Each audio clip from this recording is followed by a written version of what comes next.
Carlisle United, managed by Nigel Pearson, were fighting to stay in the Football League. Carlisle's finances were precarious with a capital P that season, leading to a scenario where, with 3 games to go, they had to ask the FA to sanction an emergency loan deal to bring in a goalkeeper. Swindon Town's Jimmy Glass arrived at the club. His efforts in his first 2 games earned the Cumbrians 2 draws.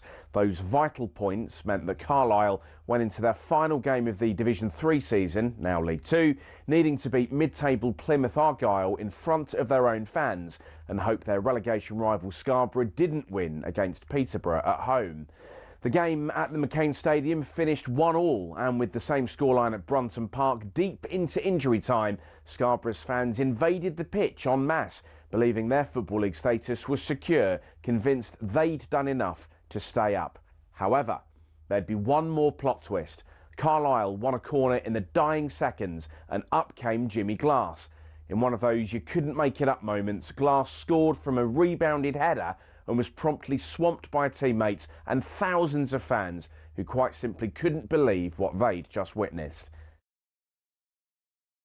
As for Jimmy Glass, he became an overnight celebrity, but he never played for Carlisle again, and his playing career never really kicked on after that defining moment. He took on various jobs outside of football before finding his way back into the sport as player liaison officer at Eddie Howe's Bournemouth, and most recently the general manager at non-league Wimborne. Not the fairy tale ending to one of the most Hollywood moments in football, but the name Jimmy Glass will live on forever as the scorer of that goal, arguably the most important in any club's history.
Good morning, 4 minutes after 6 o'clock. How are we? Well, it's not as cold, is it? But it's wet.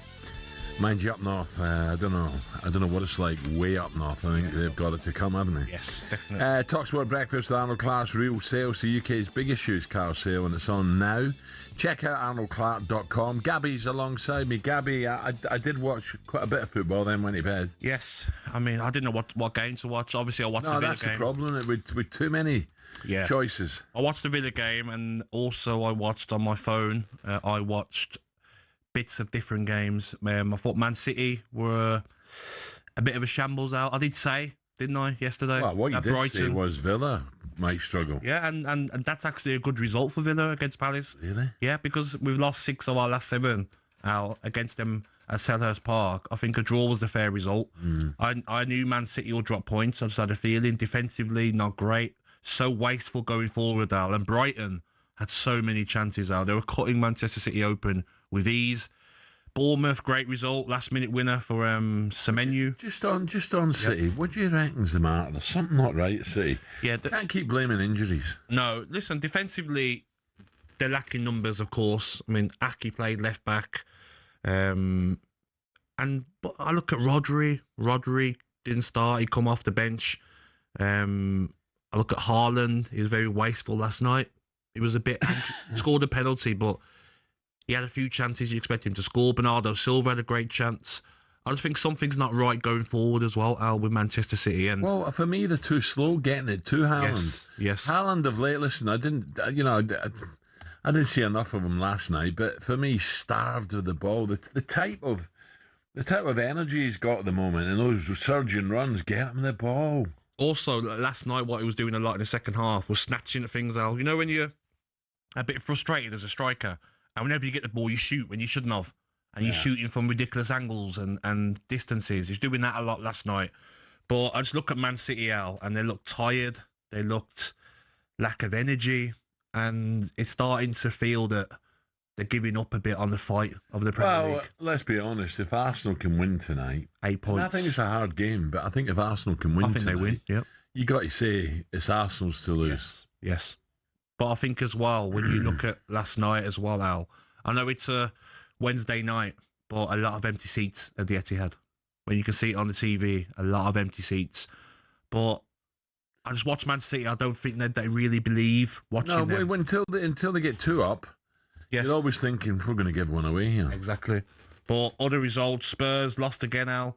Thomas Frank in a bit of trouble with Spurs fans. He's been caught drinking out of a cup with Arsenal, an Arsenal cup, drinking a hot drink out of it. Who's given that? Someone stitched him up at Bournemouth. But he's got to be more clever, right? You can tell if you've got your rival club on a cup. Chelsea, 10 men. Cucurella got sent off, last man. But Chelsea, they turn up against Manchester City, the big teams. I know. And then when they play one of the lesser teams, they never turn up. It was inevitable to happen. Manchester United, Shesko got 2 goals. But me and you would have got 2 goals against Burnley's defence. Terrible.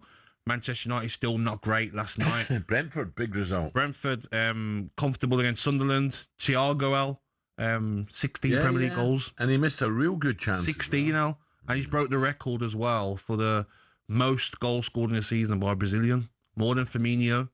More than all the Brazilian players that played in the Premier League. And we're only halfway. And then Newcastle, last minute, Harvey Barnes winner, 4-3. Leeds done one again. Not because it's Leeds, but where the hell did they get the time? I know. I think there was a bad injury for Shaw. I didn't watch the Newcastle game, but when I heard Harmy on talkSPORT last night, he said it was a bad injury. That's why it was added on, yeah. I know, it's a lot, isn't it? I know. You imagine all them Leeds fans travelling. Well, okay, it's not. They've got further to go. Yes. In some games, but they think, we'll take a point here. 100%. Last kick of the game, 100-odd minutes, bang, they're out, they get nothing. And also, Al, Everton, Michael Keane got sent off for pulling striker's hair, which is, the rules are... Well, why would you do that? It's people are saying, it shouldn't be a red card, but you go for a header. Imagine me and you, I know we haven't got much hair, but imagine we had hair, Al, pulled his hair back. Obviously, players need to understand that everything... Straight red or second yellow? Straight red, I think, yeah.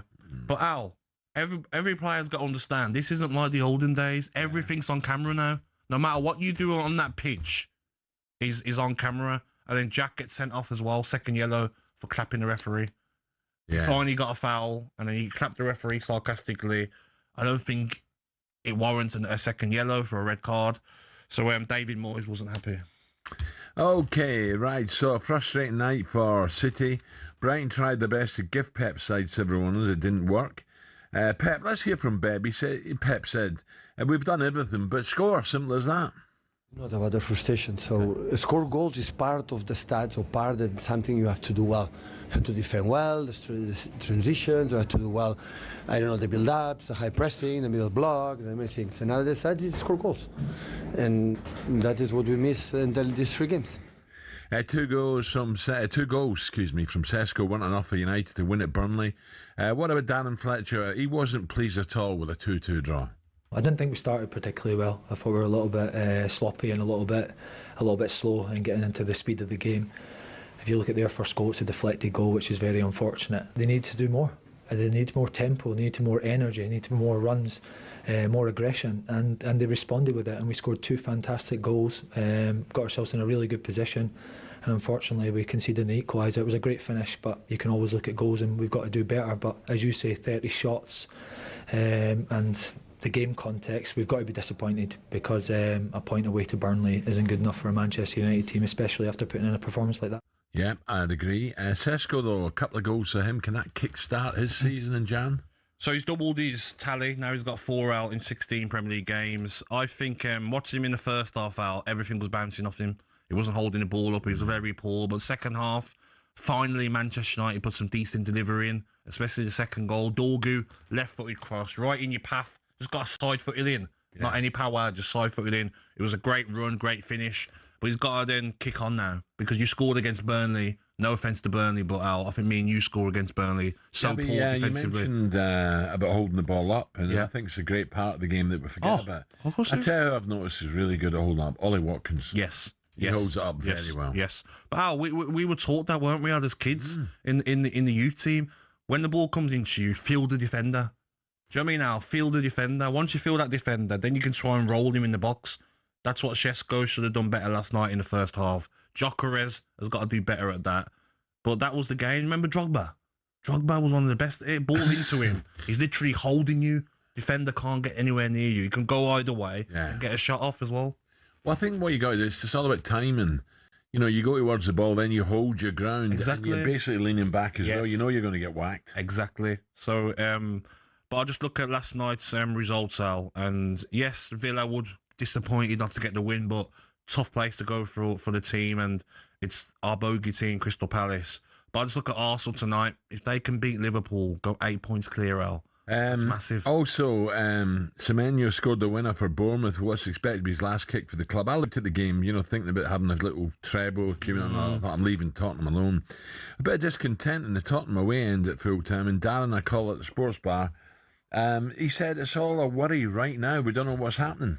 It's clear for us Frank's got to go, but there's a break in the relationship now. I mean, at the end of the game, Van der Ven, he's passionate.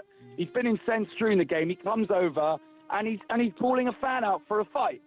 What happened? Tell us what happened. Having that. What? I was down there at the end. Van der Ven come over and he's literally pointed to a fan asking him for a fight. I don't know what triggered that, but then Pedro Porro and Palhinha, they decided to come and apologise. Porro, poor geezer, is getting a lot of stick. He gets rescued by Ben Davis. Ben Davis brings him down the tunnel. Yeah, it's chaos. My son-in-law goes to a lot of the games, and he's just shaking his head now. He's almost like not giving up, but he said, I don't know what to expect anymore. It must be so frustrating now, because Spurs have gone and got Thomas Frank right from Brentford. Look at Brentford. 5th in the league, 33 points. Where are Spurs? Let's look down. Spurs are 14th. Yes, only 6 points behind, but it seems like Brentford, it's positive. They're playing great football. They've lost Mbeumo. They've lost Wissa. Spurs have signed players, but they look like they're going backwards. Yeah. They've lost more games than they've won in the Premier League under Thomas Frank. We'll talk about that, drinking out of an Arsenal Cup a bit later as well. Coming up, no surprising, I've lost another Ashes test. This time it was 5 wickets. It finishes 4-1 to the Australians in the series. Gabby's gutted. We'll bring you more on that next.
tell you what, Gab, I spoke to Richard, my mate, over in Jersey yesterday. Yes. They were battening down the hatches. Was they? Yeah. Getting ready for it? Yeah.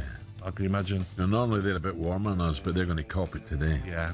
It's being prepared, isn't it? Like we said yesterday. Yeah. Be prepared for it. Absolutely. Coming in this morning was very quiet as well. Yes. Very quiet. Less people coming in. talkSPORT Breakfast with Gabby. England Ashes campaign ended in yet another defeat as the Aussies wrapped up the final test in Sydney by 5 wickets to win the series 4-1. talkSPORT's cricket correspondent Johnny Norman reflected on a gruelling campaign for Brendan's men. Australia have wrapped up what turned into a comfortable victory with Alex Carey hitting a 4 from the bowling of Will Jacks to seal triumph at the SCG. England pushed them all the way in the end, but it was always going to end this way, really. That's the end of largely forgettable Ashes, I'm afraid to say. England have underperformed with bat, ball in the field, but England had a massive opportunity over the course of the last 6 weeks, and the truth of the matter is they've blown it. Yeah, England captain Ben Stokes said, Aussies, they're an incredible team. You have to give them a lot of credit, but to be truthful to ourselves, we've done a bit of damage ourselves. It's a tough one to take, but we know we can play a lot better than that. But we've got to give them full credit to Steve, Pat and the Australian team. There you go. Gab, you be disappointed. Listen, I don't know a lot about cricket, but I know Goffey and Harmy, they really fancied England to get something. It's just getting to that stage now, isn't it? It's embarrassing. The Aussies have got our number, haven't they? I think so at the moment. In Australia, I think, you know, I just can you look at lack of bottle, Gab? You know, I don't think you have to, and you have to look at players that maybe don't deserve to play again. There's got to be some changes, haven't there? Right, let's look at today, 6:21. Let's look at today's back pages. talkSPORT's Olivia is with us. Olivia, good morning.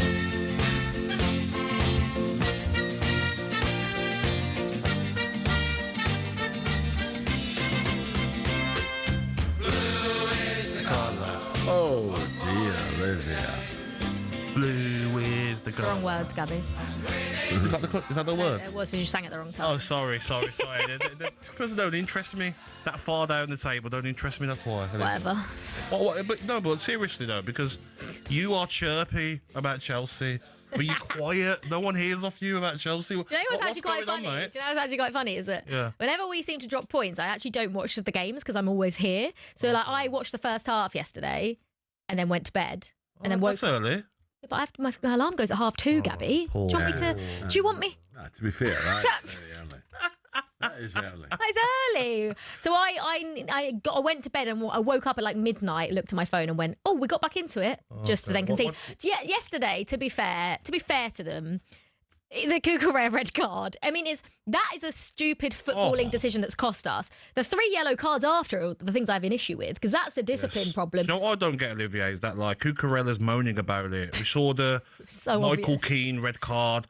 Players have to understand now that nothing is missed. Cucurella, you might think you're sneakily pulling him. So there was nothing sneaky about it. It was the most obvious red card, as was Michael Keane pulling his hair. Exactly. I've got a problem with Cucurella. Why? If there's one player in the Premier, I'd love to slap at him. Why though? So people have this issue with Cucurella, and like he's one of those players that you absolutely love if he plays for your team. He's a cheat. Why is he? He's one of the best left backs in the league, Al. He's a cheat. He's one of the best left backs in the league. I didn't say he is no. Why is he a cheat? Because he goes down as if he's shot 3 times every time. Bit of housery, Al. Bit of housery. That's cheating the fans. That's cheating the opposition. Would it be a forehand or backhand? Just saw. It'd be a backhand. Oh, wow. They're sore there. I don't know if you were there with my time. He's one horrible little kid who can play football. But you know what, Al? I really like him. I think he's great. We'll get a hold of him then. Instead of going to bed on your own. Anyway, Al, at least they're on the same point as Fulham. They're rivals, just on goal difference ahead of them. Well done, Chelsea. Whatever. Sorry. Should we actually do what I'm here to do? Sorry. Yeah. We missed you. I haven't missed you too. The back page of the Times is just basically saying how tough a job it is for Liam Rosenior that's coming in. Although, I mean, Chelsea's form has been absolutely awful, fallen off a cliff over Christmas, as Chelsea usually do. I don't understand why, though, because you look at the incredible. You know, the players players they've they got. have, and when they're on the game, the way they pass it about in midfield and get it forward.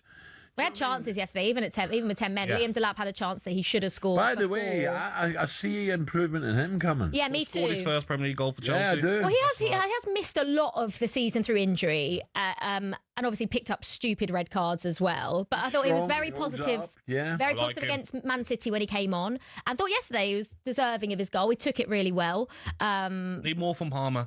I Yeah. know he's back from injury, Yeah. but he's a million miles away from Yeah. the World Cup. Yeah. Eze as well, because he's not playing at all at Arsenal. But Palmer, 3 goals this season, 0 assists in the Premier He League. has also missed about 12 games. No, I now. know, but that's 10 appearances. You expect better numbers from him. He's got to get back into it now. Yeah, he has to find a bit of a Start- rhythm. start- So what do you think Liam's thinking and watching that last night? What do you think he's thinking? I mean, he probably wouldn't have enjoyed the chanting he heard from the away what was it? fans.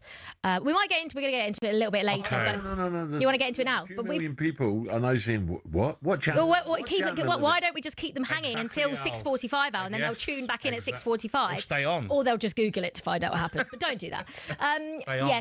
But I mean, overall, the red card so early on in the game just kills everything, doesn't it? You know, Yes. it's so difficult to play against. You know, Chelsea did it against Arsenal, and we got back in the game against Fulham just to concede a few minutes later. So I'm not sure he's looking at it going, oh gosh, it's all bad, but he's got a massive job on his hands. We're worried about me and Alan, and I want him to do well, but Yeah, I'm worried about egos. So There's a lot obviously, of yeah, egos at Chelsea, and then he has to get hold of the egos early doors. yeah.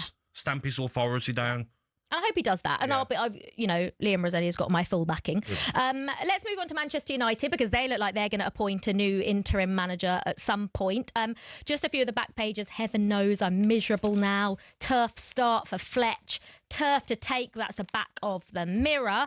Man United fans are apparently very happy, though, with the potential appointment of Ole Gunnar Solskjaer. Oh, fantastic. Well, I think you've got to look at whether it be Tottenham, whether it be Chelsea, whether it be Man United, who out there is the ideal man to say, we've got to get him.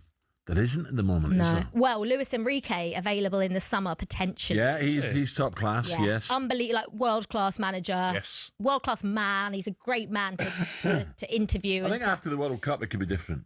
Yes. Yeah. But Liam's got a 6.5-year contract. But you know what I love about Enrique? When I saw the interview with Mbappe, he spoke to Mbappe like you're a child. You know, like sort of dealt with him and says, listen, you're a top player, but you're going to track back. Speaking to him, shouting at him. That's the sort of character you need at Manchester United. They're like, no one's going to say a word to this manager. Yeah. No egos. I'm going to deal with you. Yeah. Enrique will be perfect. Yeah, absolutely. I think it'd be really interesting to see where Luis Enrique does end up, if he does end up leaving Paris Saint-Germain. And just finally, we have to end with the stories on Kevin Keegan. Yes. The desperately sad news And on the front, and that as well. We'll get to that in just a second. The front page of The Sun is Kevin Keegan cancer fight, footy legend. It's battling cancer, his family revealed last night. And also on the back page of The Mail, we're behind you, Kev. Tune support for Keegan. After legend diagnosed with cancer, and Al, you just mentioned on the back page of The Sun, Spurs hero gutted. Chivers dies. Thomas Frank led the tributes to the true legend. I used to see him every year at Sir Bobby's event in Portugal.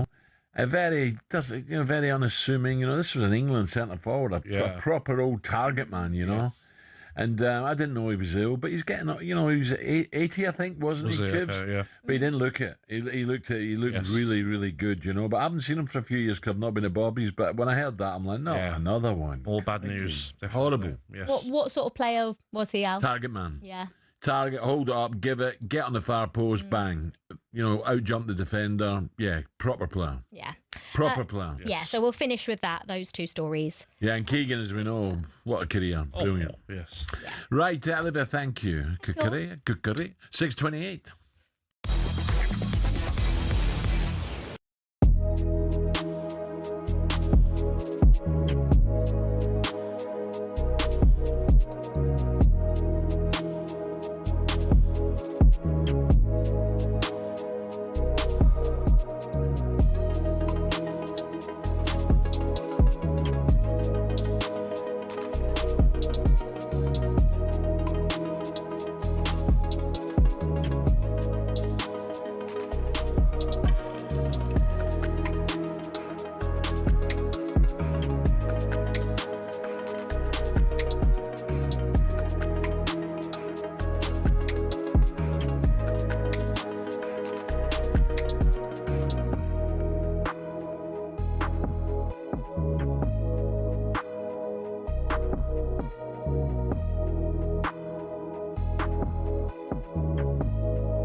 Time for another one of those what-if sliding doors moments from the world of football.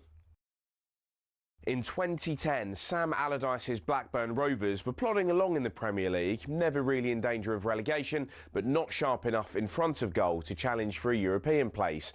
The club's then head of recruitment, Martin Glover, was alerted to a Polish striker at Lech Poznan, who'd scored 21 goals in 34 games. His name? Robert Lewandowski. Glover and Allardyce flew to Poland to watch the 21-year-old, and they liked what they saw. Conversations were had, and all that remained was for Lewandowski to fly to England to have a look around and talk Turkey. However, a once-in-a-blue-moon geological incident had other ideas. After 187 years of dormancy, the Eyjafjallajökull volcano in Iceland erupted, causing flights across Europe to be grounded for nigh on a month. That meant that Lewandowski never made it to Ewood Park, and Borussia Dortmund beat Blackburn to his signature. He'd go on to win 10 Bundesligas and 1 La Liga at various clubs. Just imagine that sort of impact on Blackburn's history, Sam Allardyce's CV, and the shape of English football itself.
I've got a problem with Cucurella. Why? Oh. If there's one player in the Premier I'd love to slap, it's him.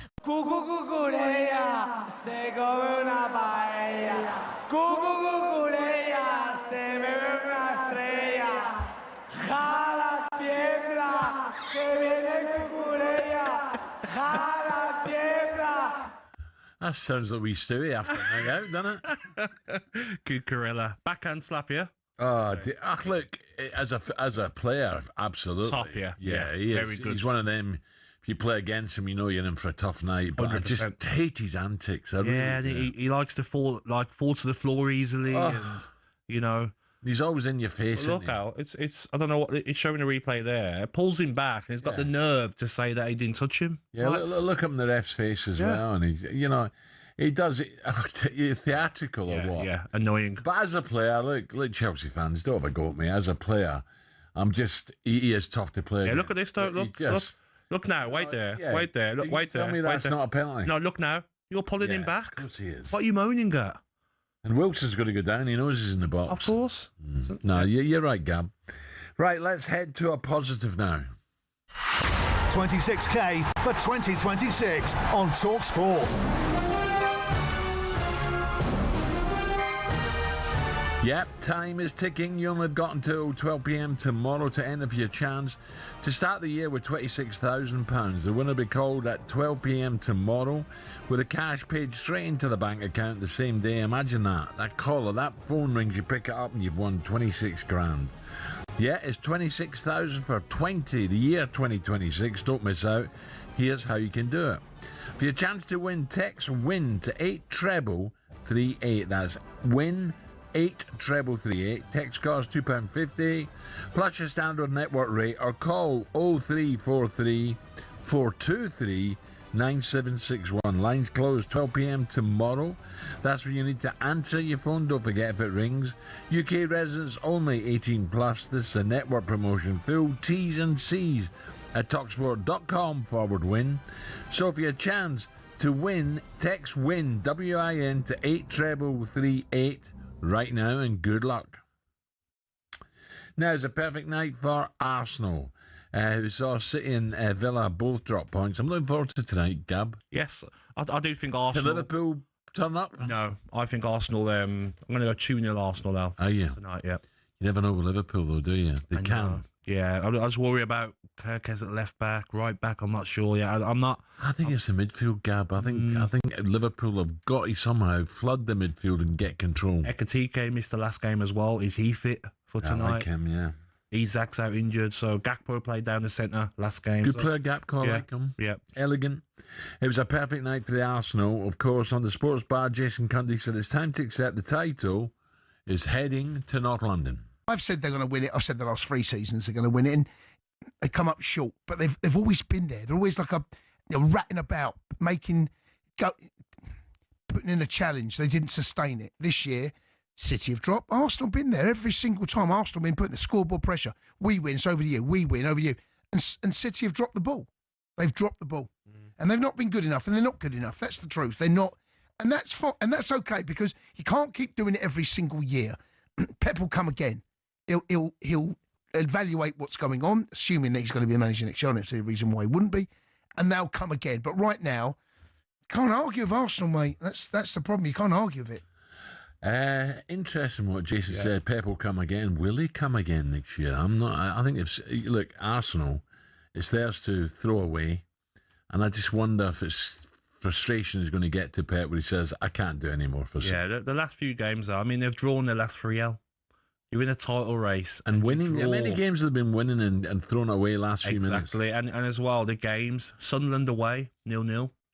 Then you draw against Chelsea, where you're comfortably the better team. You can see the last minute, and then last night you're so open. The chances Brighton had, and then you're wasteful as well. So 3 draws in a title race. If this was Arsenal, we'd all be saying they're bottling it. Yeah. So we've got to say Manchester City are bottling it at the moment. Right, join us now as the broadcaster, and it's not their fault. They're taking full advantage. Arsenal fan Harry Simmer. Harry, good morning, Harry. How are we? Good morning, Harry. Morning, guys. I'm good, thanks. How are you? Good, Harry. A win tonight. You think that's it? We're well on our way. We're going to win it? I think that's the key phrase. We're well on our way. I won't say that's it. I won't say it's done. It's way too early. Nobody ever won a league title in January. So there's always going to be that bit of that nervousness. But I think that's healthy. You need a bit of that to protect against complacency. But I do feel like if Arsenal can take all 3 points against Liverpool tonight, it will be massive. I've been saying that beating Liverpool would be worth more than 3 points anyway. I know it's not technically, but just psychologically, you're sort of putting the final nail in the coffin of the reigning champions. You're also making a statement. And I would have said that regardless of what Manchester City did last night. So to see them drop points again, which came as a big surprise to me, I've got to be honest, I thought Brighton at home was a banker.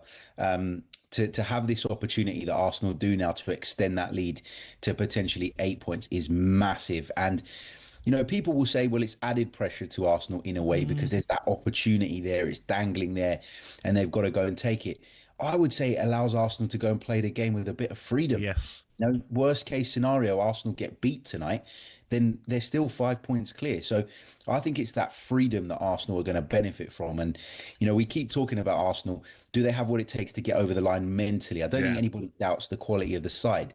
I think when things go your way like this, to the point where there isn't that same level of jeopardy going into tonight's game as there might have been, I think that's when you see Arsenal at their best. I think for me, Harry, when I watch Arsenal at the moment, and especially the Bournemouth game, it's just relentless. Even the Aston Villa game, it's non-stop. Declan Rice getting forward and getting 2 goals.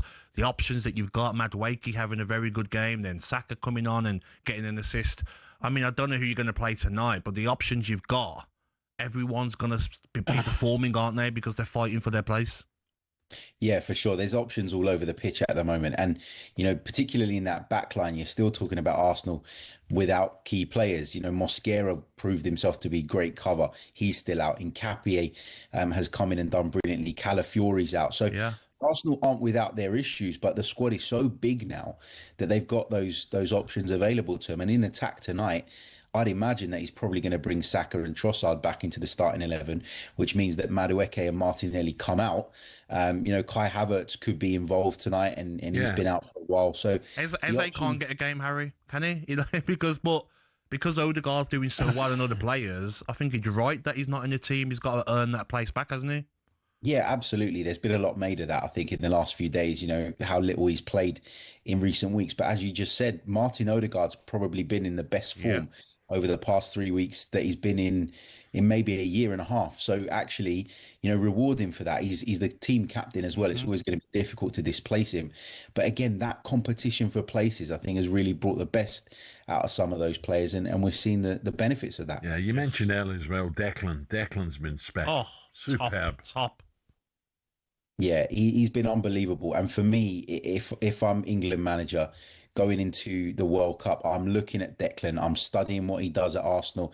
I'm studying the role that he plays because I think he could be key for them. They've got to make sure that they extract the maximum out of him. I sort of watched him at the last Euros and he was sitting in that deep midfield role and he was, trying to move the ball through the lines, which I don't really think is necessarily Declan's strength. He's a great player. But I would say his athleticism, his ability now to get forward, to get into the box, to score goals, to deliver top quality set pieces. These are the things that, for me, he's developed since arriving at Arsenal. And I think, England are very, very fortunate to have him. Arsenal very fortunate to have him as well. I think he's the kind of player that there's so much to extract from him. It's such a shame if you're using him in a role that doesn't see all of those skills put to good use. Harry, I wanted to ask you a more important question. Arsenal are doing that well in all competitions that you have the Spurs manager drinking out of an Arsenal cup. Like, what are you guys doing to us? It's crazy, isn't it? I saw that image yesterday. And you know what? At first, I thought it was one of those AI-generated images on X. Then I thought maybe that was an old picture from Emirates Stadium when Tottenham visited, because you couldn't really tell from the background where it was. Thomas Frank's come out and said that Arsenal left some cups in the away dressing room. All I would say is, as much as it's funny for us, if I was a Tottenham fan, I'd have much bigger concerns than the cup that my manager's drinking his espresso from. But doesn't that just show everything of how much of a shambles it is at the moment that you can't even notice that it's an Arsenal cup? Do you know what I mean, Harry? That it's minimal, but everything together, and that just tops it off for the Spurs fans. Yeah, of course. But at the same time, he turns up at a football stadium, he grabs a quick coffee way before the game, right? He probably doesn't even think that someone's going to sit there snapping away pictures and that it's going to go viral the way it did. Even if he did notice, he couldn't have imagined the reaction. It's just funny to me. Tottenham fans are just so desperate for something to be angry about, to make themselves feel sort of fired up about something, because they're not feeling fired up about their team right now, that they're clutching onto the cups he's drinking from. Harry, thank you. Enjoy tonight. Big man, game. Harry. And if Arsenal win it, they're going to take some catching, aren't they? It's a bit like the Celtic manager that just got rid of Wilfred. When he got the Hearts game, when he was changing his tactics, he gets the board out, red, white and blue. I'm like, what are you doing? Yeah, Amorim done it, didn't he? Was it Grimsby? What are you doing? I know. Let me take a quick call. 03717 223344. We have another Gabby on the line. Gabby, morning. Good morning, Gabby. Happy New Year, Alan, Sir Alan, and my brother Gabby. Good morning, brother. The producers have just said me and you need to get together, have a little sing-song. Champiola for Arsenal. Champion. You haven't won it yet, Gabby. Okay? Listen, Stay humble. Alan, you know how you go missing at Cheltenham on your last day? And I know it's because you're hard at it. I was worried for Gabs from the 30th of December. I was sat in the club level, and when that fourth goal went in, I thought, where's my brother? I looked on social media for 6 days. I couldn't find him. Then he pops up with Goldstein on a drive time show out. I was like, where is he? Well, he's not loyal. There's no loyalty with Gabby. Simple as that. You know what's funny though, Al? The amount of messages I was getting and DMs and comments. Where is he? And I just went I hid for 6 days, Gabby. Sorry, mate. I only show up when Villa win. When we lose, I hide, mate. Mate, 6th of December, there's me in the home end, storming out when we lost 2-1. I was in the Trinity Road, and then I've suffered a month of my brother Gabby really floating and floating it. So poor old Alan's been suffering it as well. And then 30th, 31st, I'm thinking, Happy New Year, Gab. Happy New Year, brother. Gabriel, nice one. Enjoy Thank tonight. you, mate. Top man. Listen, don't underestimate Liverpool. Liverpool can turn on, but you've got to fancy Arsenal. A win tonight. Yeah, relentless, Al. I really do. I just look at the options Liverpool have got now, and morale's low. No Salah. You know, Gakpo might play down the centre again. No Isak. Ekatike might not be fit. I think they'll target Kirk as at left back. I see a comfortable Arsenal win. Arsenal-Liverpool live and exclusive on talkSPORT, 8 o'clock kickoff. Still to come on breakfast. Superstar Breakfast preview on talkSPORT with Travis Perkins. Download the new improved app to easily manage your accounts and quotes.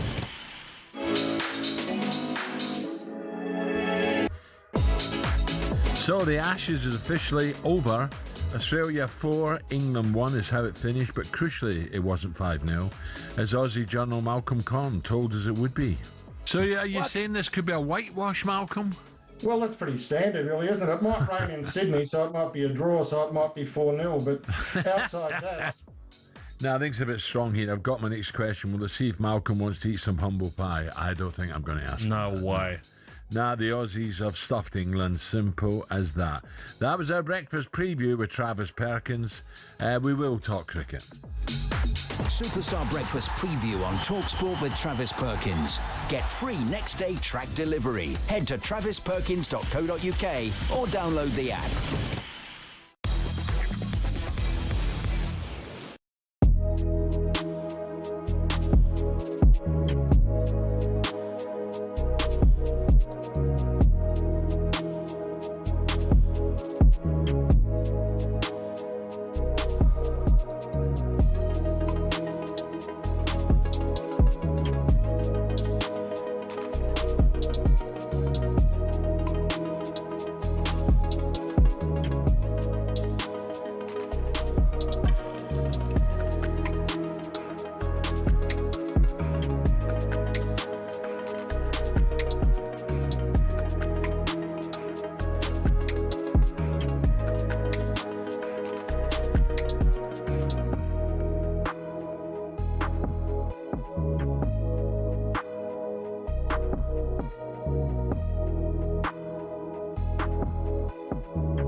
Okay, coming up 6:52 Thursday morning, Gabby with me. Right, what do we know this Thursday morning?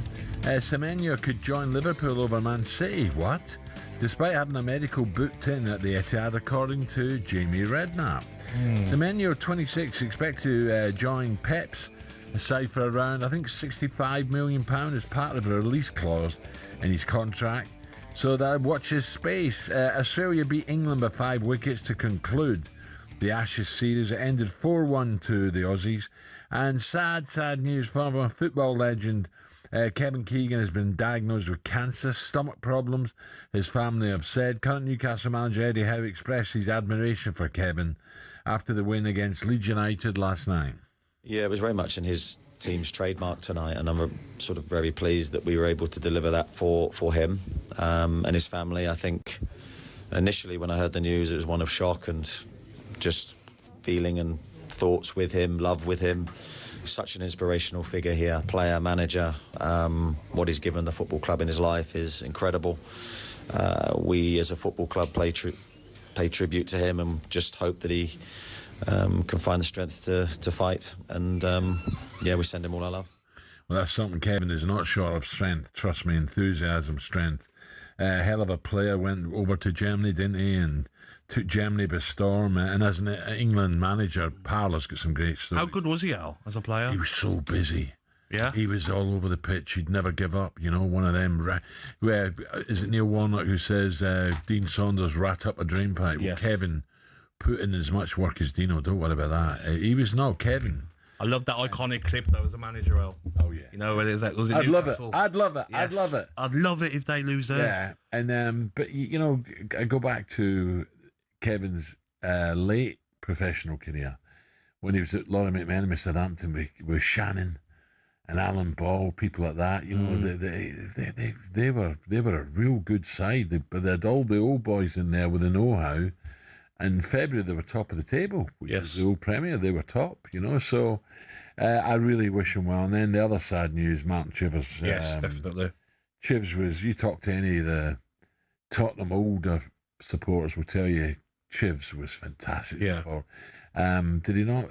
Glenn Hoddle sent a lovely post yesterday. He was absolutely gutted, Glenn was, when he heard the news. And as a target man, he was fantastic. Yes. England as well, not just Tottenham. Of course, yep. So we'll miss you, Chivs, but get well. You know, look, he'll fight and fight Kevin Keegan. Don't worry about that. Right, can we hear from Eddie Howe expressing his admiration for Kevin? Oh, we've done it, right.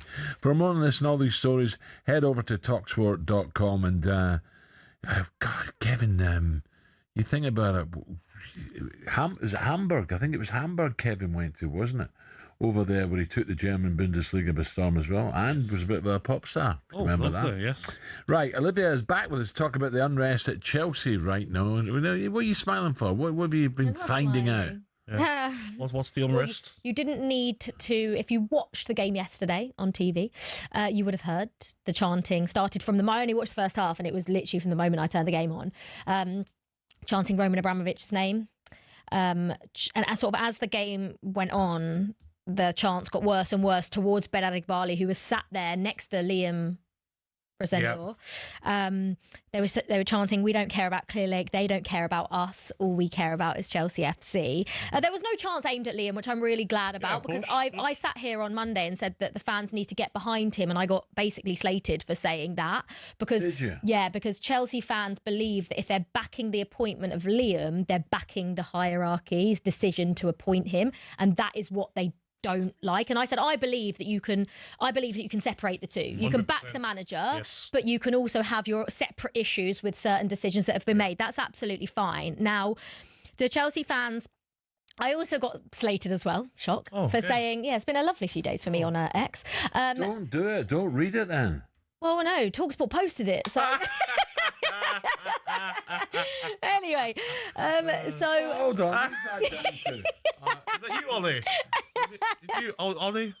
No, it doesn't matter. Anyway, because basically I was saying that I don't know what fans can do that can genuinely have an effect. And that wasn't me saying that I don't think that fans should protest if that's what they believe. They go and do that. If you believe that that's how you can put your feelings across. I just don't believe that something like that can have a big effect on such a huge football club like Chelsea. I don't think Bedad Egbali will particularly care that they were chanting chants to him yesterday. I don't think he will particularly care if there is a protest outside Stamford Bridge, which there is, ahead of the Brentford game. And basically what the fans are protesting about is the club's current strategy. They oppose that. You know, this club is used to hiring the best managers, the best players, and now it's obviously gone the complete other way. It's record spending. Think how much Chelsea have spent. And it's a youth-led recruitment which has failed to reach the standards that Chelsea fans are so used to. Squad instability, unbalanced inexperience, and it's ever-changing players that managers are left to deal with. The quantity prioritised over quality, and that's in aid of raising money. If these young players are then sold on for a profit. And you know, the Chelsea fans want their voices to be heard. And we have seen it be successful before with the Super League. That's a very good example of the Chelsea fans protesting. Petr Cech had to come out, and that was pretty dead in the water quite soon after that. But that is basically the situation. I get it from a sense of Chelsea fans are used to winning Premier Leagues, Champions Leagues, and John how long ago? No, I know, but that era only 5 years ago now, 2021. But now it seems that it's about buying young players and then making money and bringing a manager in that can control. And Chelsea fans are thinking I want to see us going and fighting for Premier Leagues. So if they want to protest, yes, maybe owners and chief executives might not be bothered, but if it carries on every home game, sooner or later, do you know what I mean? Do you think they'll have to do something? Yeah, about sooner or later. It'd be Brentford, by the way, Brentford will be rubbing their hands together saying, great, let them protest. Come on, look where we are on the table. But Al, we're looking down on Chelsea. When you protest, any owners are going to be like, oh, I'm going to the game today. Will they? Entrance to But this is the thing. This is the point I was trying to make, and I hope that those Chelsea fans that do go and protest, I hope it does have a positive effect. But like you say, Al, I'm just not sure if it. I know, it's such a big club. If it absolutely will. But I mean, so that's what the Chelsea fans think. But I was going to see what Simon Jordan says about Bedad Egbali, but we're not going to do that now. But Simon Jordan actually came out and said he's one of the most capable people in football and actually believes that he is doing the right thing and that Chelsea will be successful. But, you know, just very briefly, because I've got to break, but going back to Liam, if Chelsea have a stutter now over the next half a dozen games, they're going to be bottom half. Yeah. The gap is so small between. I think Spurs are only a couple of points off Chelsea, and so it's crazy. 4 points off Chelsea. Yeah, so that's basically the situation, and Chelsea fans. I think I'll finish at this. I just think Liam, good luck to him, by the way. You've got to give the kid a chance. 100%. But 6.5 years. I think the alarm bells are ringing with some people saying, "What? What do you mean 6.5 years? We've not got Ancelotti here. What do you mean 6.5 years?" I think that confused. But at least Chelsea are world champions, though, so it's not all bad. Okay. That day will be. Olivia, you back next month? Next month. Are you back the next hour? Of course she is. Yes, I actually am. Yes, she's got to stay a bit longer. He was shaking his head earlier. Oh my, not okay, now. coming up to 7 o'clock.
Monaco, Singapore, Las Vegas. What do they all have in common? Well, they're all F1 street circuits. 20 years ago, the sports only visited 3 a year. From 2026, there'll be 10, despite the actual racing often being worse. So why? Why are there so many street circuits? Cars racing past the Casino Monte Carlo is one of the iconic images in all of sport. But in the last few years, it's been joined in the Street Circuit Club by the dazzling Grand Prix on the Las Vegas Strip, in Miami, Azerbaijan and others. And there's no sign of the trend slowing down.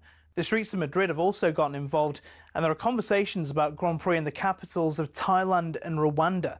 But fitting them in means we said goodbye to classic circuits like Hockenheim and Imola, angering fans who are still packing out the European tracks like Spa, the Hungaroring and Monza. And these generally produce more wheel-to-wheel action than street circuits too. At Silverstone in 2025, there were a total of 26 on-track overtakes. At Monaco, 4. I'm an F1 enthusiast. Even I struggle with that. But it appears to be a good step. In 2025, there was a record 2.3 million strong viewership for the Monaco Grand Prix in the US alone. Meanwhile, for the British Grand Prix several weeks later, 1.5 million tuned in. So why are we seeing this drive towards street circuits? Well, no prizes for guessing. Money. Formula One demands a fee of between $20 and $60 million for the rights to even hold an event. In total, including sponsorships, it's believed officials in Saudi Arabia pay almost $100 million for their race.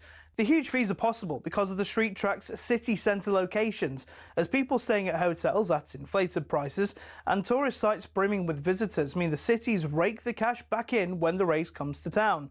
So it makes financial sense for Formula One and the cities, but will it cost the sport in the long run if F1 races are too boring?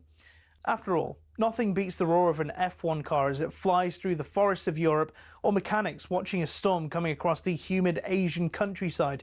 Take that away and, well, you may as well just watch American IndyCar.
Happy New Year, Gab. You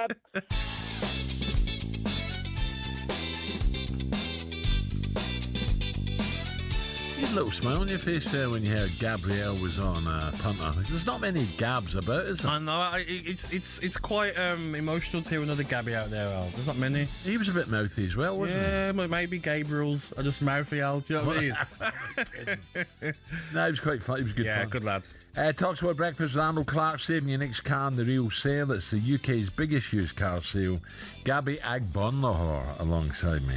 Loads in the way for you this morning. Aussie cricket journalist Malcolm Conn joins us to gloat. Yeah, reflecting on a 4-1 victory for the Aussies. And late on the show, from a 2024 snooker. What's wrong with me this morning? World champion and Chelsea fan, Keenan Wilson will be with us ahead of this year's Masters, as well as reacting to his side's defeat to Fulham in the West London derby. It was a rough night for Manchester United, though. Manchester football. Neither United nor City could take all 3 points. Here's how it sounded live on talkSPORT. Anthony on his left foot. What a finish! Jadon Anthony makes it 2-2. Darren Fletcher's brief reign starts in the same way that Ruben Amorim's reign ended.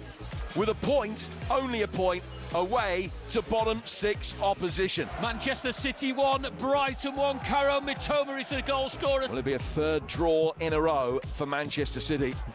Well, it'll be music to the ears of Arsenal. They're in action tomorrow on talkSPORT. Well, Gabby, you called it. You thought Brighton would get something, didn't you? Yeah, only because, Al, when you lose, it's like when Arsenal have lost Saliba and Gabriel. It's been like panic stations a bit, but to lose Diaz, who's their number one defender, and then Gvardiol in the same game, to play without both of them. And I looked at the team before the game, and it was Aki at left back. You don't rate him? No, I just think he's not the Nathan Aki of old now at left back. And maybe O'Reilly needed a rest. He started on the bench. Why is he... See, I know where you're coming from here, Wacky. Yeah. Is that because he just had to defend his last club? Now he's got to be, sweeper, libero, you've got good on the ball now. You've got to do it all, but it doesn't look as quick, doesn't look as sharp. So I just looked at them last night, Al, and I thought, wow, there was a chance for Brighton, Al. Gomez. Matoma done well. Cut it back. I like Matoma. And you know when you're running out, just to tap it into an empty net? Yeah. But he sort of ran too quickly, and then he sort of caught the back of his heel. Yeah. Like an open goal, really. Should have done better. But they were cutting Manchester City open so easily. Manchester City was so wasteful. Honestly, you would have had a panic attack watching the game. The amount of times Brighton were playing out from the back in the penalty box and passing to a Man City player, and then Man City, Bernardo Silva, wasteful. Haaland, wasteful. Shirky, wasteful. Honestly, it was a bit of a crazy game to watch. Well, I tell you what, let's kick off with United, shall we? Manchester United going to Burnley. Yeah, it's not easy there, but you'd expect them to get a victory, wouldn't you? Mickey Gray was covering, of course, our Manchester correspondent, joins us now. Mickey, a very, very good morning. Morning, Mickey. It was a rough night for Manchester football last night, Mickey. Yeah, morning Al, morning Gabby. Morning, mate. Yeah, it wasn't the best results for either of the Manchester sides, was it? I think it was a game that you'd expect Man City to go into, maybe win that game, especially coming off the back of back-to-back draws and needing to keep the pressure on Arsenal at the top of the table. I think they've slipped up again. They seem to be putting it on a plate for Arsenal at the moment, and it's a bit of a shame, isn't it? Because we want that title race, but I think an 8-point gap is now looking really, really big for Arsenal. What about Mickey? What about Manchester United? I think was you covering that game last night, Mickey? Yeah, Manchester United I was. game. I watched the first half and I was thinking over second half. I thought Šeško was poor first half, but took his goals very well. I thought Dorgu was very good on that left-hand side. And also the younger lad, Lacey, when you come on, he looks very sharp. Yeah. I mean, it's always great, isn't it, whenever you see younger players getting an opportunity. But Shea Lacey, when he came on the pitch last night, he had two brilliant opportunities. He rattled the crossbar late on in the game. But going back to that first half, Gabby, right? Yeah, you're absolutely spot on.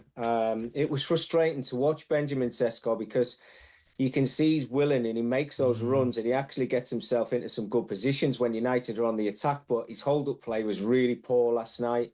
But full credit, you know better than me, you two lads, but centre forwards thrive on chances, and he got 3 big ones in the first half, and when he didn't put it in the back of the net, you could see everybody was just thinking about what they were going to talk about the day after. But full credit to him, second half, he took his goals really, really well. I mean, his second one's an outstanding finish, and that was a great ball in from Patrick Dorgu. But again, what did we learn from Man United last night? They score goals, but they concede them at the other end as well. And I think it's just been the story of their season.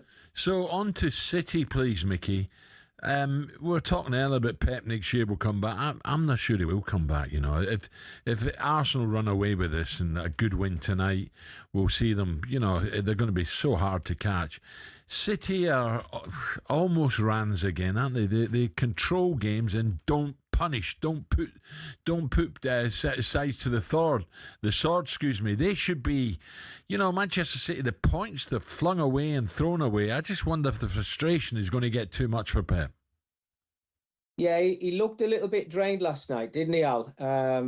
And I've not said that too many times about Pep Guardiola. I know he's been asked that question.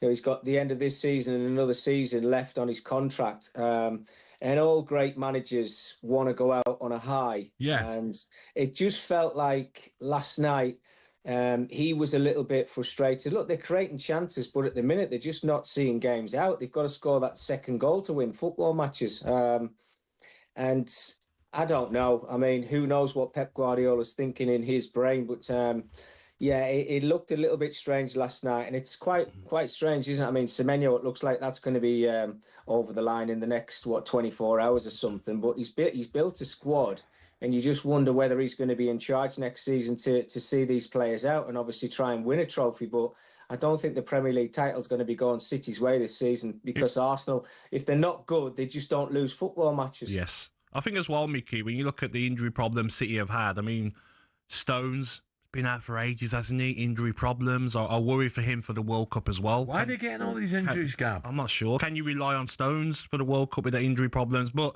Gvardiol, Diaz out, and now you're bringing in Semenyo. You've got Savinho, you've got Doku, Shirky and Foden have been playing off the wing like as number 10s. They've got so many options going forward, but they need defenders now.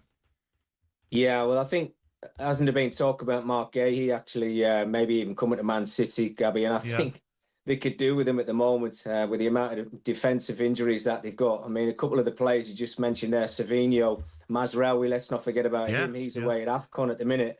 With Semenyo coming in, I just wonder if anybody might just jump in and maybe try and buy these two players. Is he going to be up from for Man sale City? soon? Because he must be so frustrated, Van der Ven. He's by all accounts, he's offered a Tottenham fan out last night, so he's not going to put up with that. He's too good to put up with that. Well, there's two centre-halves that you've just mentioned there, Ali, who would certainly take Man City to the next level yet again. I mean, they've had some very good centre-halves over the last 10 or 15 years. But you look at City now, and I think they look vulnerable at the back. They look as if they can get them at sometimes. Yes, they're always going to score goals. I mean, you've got somebody like Erling Haaland who's just going to bang them in every single week. I know he got one from the penalty spot last night. But it's not the finished article squad-wise. If you look at Man City, look, I think they're picking up these injuries at the moment. I just heard you two guys mentioning there, but he always works with a small squad, Pep Guardiola. He doesn't like to disappoint players and leave them out of the squad altogether. I think that's one of the reasons why he works with a small squad. But yeah, they're not invincible like they used to be from 2 or 3 seasons ago. There's certainly a side that you can go at the Etihad Stadium and sometimes play away from home as well. And I think you can get results against Man City. And look, what is it? 6 points they've dropped in the last three games. That's too much when you're trying to put up a title challenge. And as I said before, it's a shame, isn't it? We don't want a side at this part of the season running away with the Premier League, but they're putting into Arsenal's hands, because I've always said I think Arsenal will start to feel the pressure in the last 6 or 7 games of the season. But if they're 7 or 8 points ahead, they're not going to feel that pressure. Mickey, what are we all going to do if Arsenal win? Because their fans are unbearable. The World Cup needs to come soon, please, because when the season finishes, we're not going to hear the end of it, are we? Yeah, tell me about it, Gabby. Oh, look, they've waited a long time, haven't they, for this Premier League title. Mikel Arteta, I think he's probably felt a little bit of pressure because he obviously hasn't won a big one for 5 seasons since he's been in charge at Arsenal. But they look strong, don't they? But you're right. I think I'll be putting the cotton buds in my ears and turning my TV off. We'll move on straight to the World Cup once the season finishes. Straight away, World Cup build-up. Yeah, I think that's what we'll all do, yeah. Turn our TVs off, forget about the Premier League and just watch the World Cup. Mickey, nice one. Love it, Mickey. Thank you, mate. There you Thanks, go. lads. Mickey Gray there. Sunderland got a battering as well, didn't they, last night? Yeah. Okay, we're going to look back at a fantastic career. Martin Chivers, Paul Coy, you remember Paul? Yes. Big Tottenham fan as well. He'd be very, very sad with the news yesterday. Martin Chivers, a top player, let me tell you. Top player, passed last Saturday, wasn't it? Okay, 7:15.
Okay, 7:21. talkSPORT breakfast. Loads to talk about today after some great football last night. Alan Brazil and Gabby. Now, really sad news. Crikey. Reaches yesterday's Spurs. A great Spurs Hotspur lost a true great.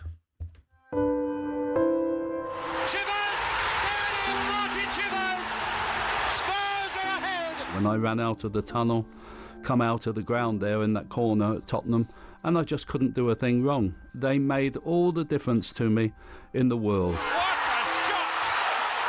Pick that one out. Chivers second tonight. I prick myself sometimes, you know, that I've got such a wonderful life. My beloved Spurs, a big part of my life, a second home.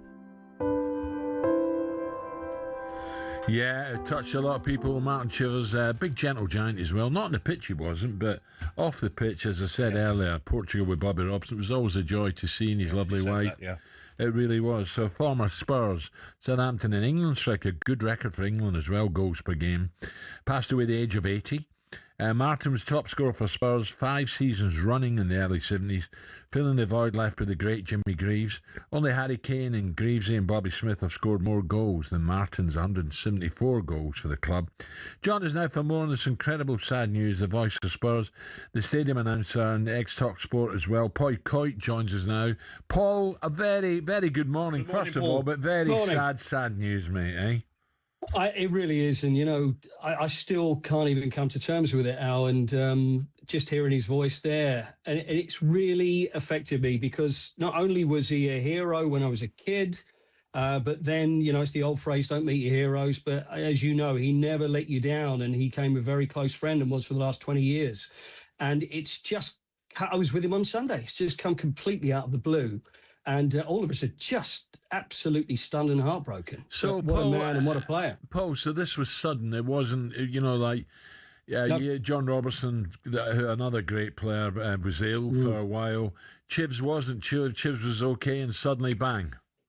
Yeah, I mean, I know that he'd had a minor operation, and I don't want to go into details, but he had a minor operation early on Monday, and and that was it. And that's all we'd known. I'd known he'd had that, and the next thing, it was yesterday. I mean, I was the one that told the club, and I had a message from Phil Beale, and Phil, who played alongside him in the 70s. And, you know, it's when it hits you like that, just think, because he was, as you know, he still looked the same. He had that look of a superstar. He was tall, he was handsome, he was strong, and still, whenever he walked into a room, everybody knew that Martin Chivers had walked in, although he didn't have the ego to go along with it. And that's why it just seems so weird. And when you say about John Robertson, we've all known people and players in the past that have been ill, and you kind of expected it. And I think it's mainly the shock more than anything else. Well, I think you're right. It's just affected me. Because Hod sent a nice, lovely message yesterday, and Glenn was clearly shocked as well. I've not spoke to Stevie P, but Ozzy sent a nice one as well. You know, I only used to see Chivs once a year at Bobby Robson in Portugal, and he was always there, or now and again, you know, at the Tottenham Stadium. But as you say, elegant, went to Switzerland, and it was a Servette off the top of my head. Played over there, played for Norwich City as well. But his goal record, you know, he came in, Greavesy left, Chivs came in, and he didn't let anyone down, did he? Well, that was it. And also, you remember those throws, because I was only with him a couple of weeks ago, and with this new thing about, long throws, where do these come from? So, and I said, well, actually, this is the man. It was him and, of course, and Ian Hutchinson. And I was saying that whenever we would see these long throws, we'll call it the Chiv. And I was saying to him, you know, we'll call it the Chiv throw. And there was that. And also what I find really interesting, and I think the real complexity around Martin Chivers and Bill Nicholson's relationship. And it's incredible when you look into it. And at the time, and Alan Mullery was the one that would stand up against the great Bill Nick, because he would be on Chiv's case the whole time. If he'd scored 2, why didn't you score 3? If he'd scored 3, look at the one you missed. And it was really fractious between the two of them. And then years later, when Bill Nicholson had his testimonial at White Hart Lane, he asked Martin to be the one to lead him out by the arm. And it was almost like all those years had gone back to that. And he was almost like the son that he never had. And there was a relationship there. And although it was a very fractious relationship, it worked for Martin, and also I always wonder, and I still don't know to this day, whether it was Bill Nicholson bringing out the best in Martin, doing it on purpose, or whether it was just his way. But for some reason, it worked, and it brought the best out of him. And as you say, what a player he was. What a player. Coity, obviously, he's a club legend, but how will he be remembered by Spurs fans? I think he'll be remembered by so many Spurs fans, not only because, I mean, let's face it, he left Spurs in 1976. So the majority wouldn't have seen him play. You look on YouTube and you see, I mean, I was looking at a compilation just to remind me yesterday and looking at those goals. And then you see what happened at Bournemouth yesterday and you think, if only there was a Chiv now. Yeah. And the goals, and also the fact that he'd been with the club. He was Spurs through and through. And he'd been with the club working in hospitality. He was always there. The amount of times I'd interviewed him on the pitch. And so he'll be remembered as a great. There's no doubt about that. There are different levels of players. We all know that. There's those that, oh, yeah, they were good. This is one of, don't have any illusions about this. He's one of the greats. And there's no doubt about that. And he'll be remembered as one of the greats. And that's how we'll celebrate him on Saturday. Paul, just a quick one as well now, just on Spurs' plight at the moment. As I look at the table, I can't believe it. Do we have to, Al? Do we have to? Well, Mickey van de Ven, I don't know your take on that. He was very angry with, well, certainly some Tottenham fans, one in particular. Did he offer the guy out? That's how bad it's getting now. That's how frustrating it is. I don't think it was offering the guy out, was it? I mean, it was probably they're talking, and I don't think it's like, oh, yes, step outside. I don't think it's going to be anything like that, for crying out loud, because they are outside. But I think it was more of a, what are you saying? And, of course, tensions, emotions run high. And, of course, that's all it is. That's all it is. Yes. Paul, great to talk. Very sad news. Thank you, Paul Coit there. Just give you an idea. It worries me when I give out stats if they're 100% correct. But this is what I'm reading. Chivs 174 goals in 367 outings to help the club. Spurs win the League Cup twice as well as the UEFA Cup. 13 goals in 24 appearances for England. Very, very good. Yes. Born in Southampton in 1945, Martin made his home debut for his hometown club aged 17 after scoring 106 goals in 190 appearances for Southampton. There you go, goals everywhere. Forward was signed by Tottenham manager Bill Nicholson in January for around 125 grand. Later in his career, Martin played in Switzerland, Servette and Norway, either side of spells at Norwich City, Brighton and Doncaster, before retiring back in 1983. Yeah, well, this big, he was not pacey, but a target man. Yes. An old-fashioned centre-forward. Yes. 728.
here are some of the best sledges in Ashes history. Let's start in 1933, Douglas Jardine versus Yabba. Jardine, the notorious captain of the Bodyline series. Yabba, some bloke in the stands who became so famous he now has a statue at the SCG. When Jardine was swatting away flies on the boundary one day, Yabba yelled, "Oi, Jardine, leave our flies alone. They're the only friends you've got." Next, Warne versus Strauss in the Edgbaston Cauldron 2005. Strauss shouted, "Come on boys, he's struggling here," when Warne misjudged the delivery by Ashley Giles. Warne then told Strauss, "Say one more thing to me and I'll hit the next ball for 6. Strauss obliged and Warne walloped an enormous 6 over square leg. Night-night, Straussy. Bowler Jimmy Ormond dealt a stinger to Mark Waugh, brother of Steve, in 2001 when the Aussie all-rounder told him he was nowhere near good enough to play for his country. Ormond replied, "At least I'm the best cricketer in my family." Tough. Wicketkeeper Ian Healy issued one of the great lines after Steve Waugh told Ricky Ponting to field right under the nose of Nasser Hussain. Healy remarked, "That could be anywhere within a 3-mile radius, poor Nas." And then there's Dennis Lilly on Geoffrey Boycott, who he beautifully described as a man who fell in love with himself at a young age and has remained faithful ever since.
Coming up, 7:34, talkSPORT Breakfast with me, Brazil, Gabby Agbonlahor, and Arnold Clark's real sale. There's huge savings to be ahead, to be had on over, 20,000 used cars, so have a look at that.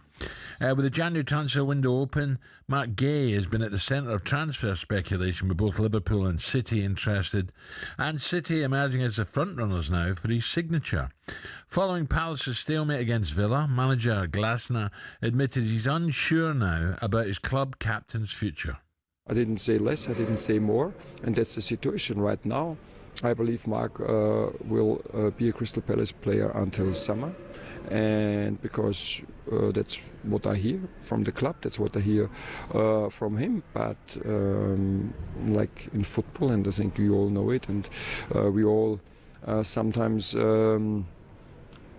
even can't believe what's going on in football. Sometimes how crazy this business is. That's why I never say anything in all directions is for 100%, because then you could tell me a liar, and I don't want to be a liar. It's a nightmare, isn't it? You know, when you've got a top player like him, you don't know if you're going to keep him next year, his plans, can you go and buy someone else? It's not easy. Yeah, but I just look at Crystal Palace now, you know, the 13th in the league, Al. I don't think they're going to get into maybe the European positions this season, had their injury problems, but maybe the manager and the owner are looking at it and saying, if you can get 30 million for him now, Al, and maybe you let him go right at the end of the window, you know, right at the end of January, it's business-wise, it's the right thing to do, isn't it? Well, you got to be, you know, I agree with you, but Palace fans say, what are you talking about? What are you talking about? We want to get in a European place. We want to be top 5, but top that 35 million you can spend straight away in January. Yeah, if you it's spent properly, yeah. Bring in another defender, and then you've got a defender on a long-term contract, rather than Gahey going for free in the summer. It's a lot of money to Crystal Palace, that. Is that about the normal, where's my tables? I'm just looking at Palace there. Palace have had a decent. They're in 13 fouls. Yeah, exactly. Points wise, so 28 points. Only 4 above points Spurs, sixth. Behind Everton. You know, is that not where they should be? Of course, but they're only 4 points of Newcastle in sixth position. It's so tight in that middle part of the league. Anything can happen. And last night watching the game, I thought Brennan Johnson looked sharp, Mateta as well, and Pino looked very sharp. And Crystal Palace will be fine now. Yes. Okay, now the Ashes is officially over. A lot of people say thank God. Australia 4-1. England is how it finished. England losing the final test by 5 wickets in early hours this morning, despite a very, very good century and a half for Jacob Bethel. England captain Ben Stokes said this. Australia are an incredible team. You have to give them a lot of credit. But to be truthful to ourselves, we've done a bit of damage. It's a tough one to take. We know we can play so much better than that, but we've got to give full credit to Steve Pat and the Australian team. Crucially, it wasn't 5-0, thank God, as Malcolm Conn told us it would be, but Malcolm, you were almost spot on. Good day, Malcolm. So are you saying this could be a whitewash, Malcolm? Well, that's pretty standard, really, isn't it? It might rain in Sydney, so it might be a draw, so it might be 4-0, but outside that... I tell you now, Malcolm had a nice case of Barossa Valley wine to send you if it was 5-0, so thank God for that. Well, that's a bit of a shame, isn't it? Yes, there was an aberration there in Perth and the game was over in 2 days, but other than that, it went pretty much to what we thought it was I couldn't say according to plan because I don't think there was one for England, but unfortunately, they had a decent team and I thought they underperformed very badly. Yeah. What advice would you, Malcolm, if suddenly someone at the ECB said, come on, Malcolm, you said 5-0, you were very, very close to being 5-0. What advice would you give to England? Was it just a case of, I said to Gabby earlier, the little bit I know, when you've got a top bowler like Stark, etc., play a shot. He's difficult. His balls that don't have the length to trouble you. If it's short, then have a go, but be defensive. It's Test cricket. England got it all wrong at times. Well, the biggest problem England had, particularly early in the series, was leaving the ball. I mean, Test cricket goes for 5 days, not 5 hours, and you can hang around and build an innings. And if you look at some of the shots they played in that 2-day test in Perth when they had all the running, I mean, to me, it keeps going back to Perth. They could and should have been one up in after Perth and actually bossing the series, but a series of poor decisions. And to me, this all goes back to a lack of preparation and the cult of Bazball. I mean, they booked themselves a trip to Noosa a year in advance. Did they try and book the Wacker ground in Perth a year in advance, which India did the previous season, spent a week there practicing on the bouncy Perth Wacker wicket, and then went out and won the first test, which is a fantastic effort by India. We had England doing the opposite. So you clearly have to question England's preparation, which so many old great England players have done, and Ben wasn't happy with that. Well, Ben shouldn't be happy. He should look in the mirror or look at a few video clips of his players getting out and wonder what's in their heads and why they're playing the way they are. But to have 2 days at Lilac Hill on a pitch that bounces about a foot high, when you play on the Wacker, and now the Wacker soil is in the Perth Stadium pitch, which bounces about 1 metre high, is no preparation at all. They just weren't ready for the conditions. They weren't in the right mindset. You don't play big shots, big drives in Perth. You drive under your eyes or you let it go. They did all the wrong things early on, and when they should have, as I said, been bossing the series and just were trying to play catch-up, weren't good enough.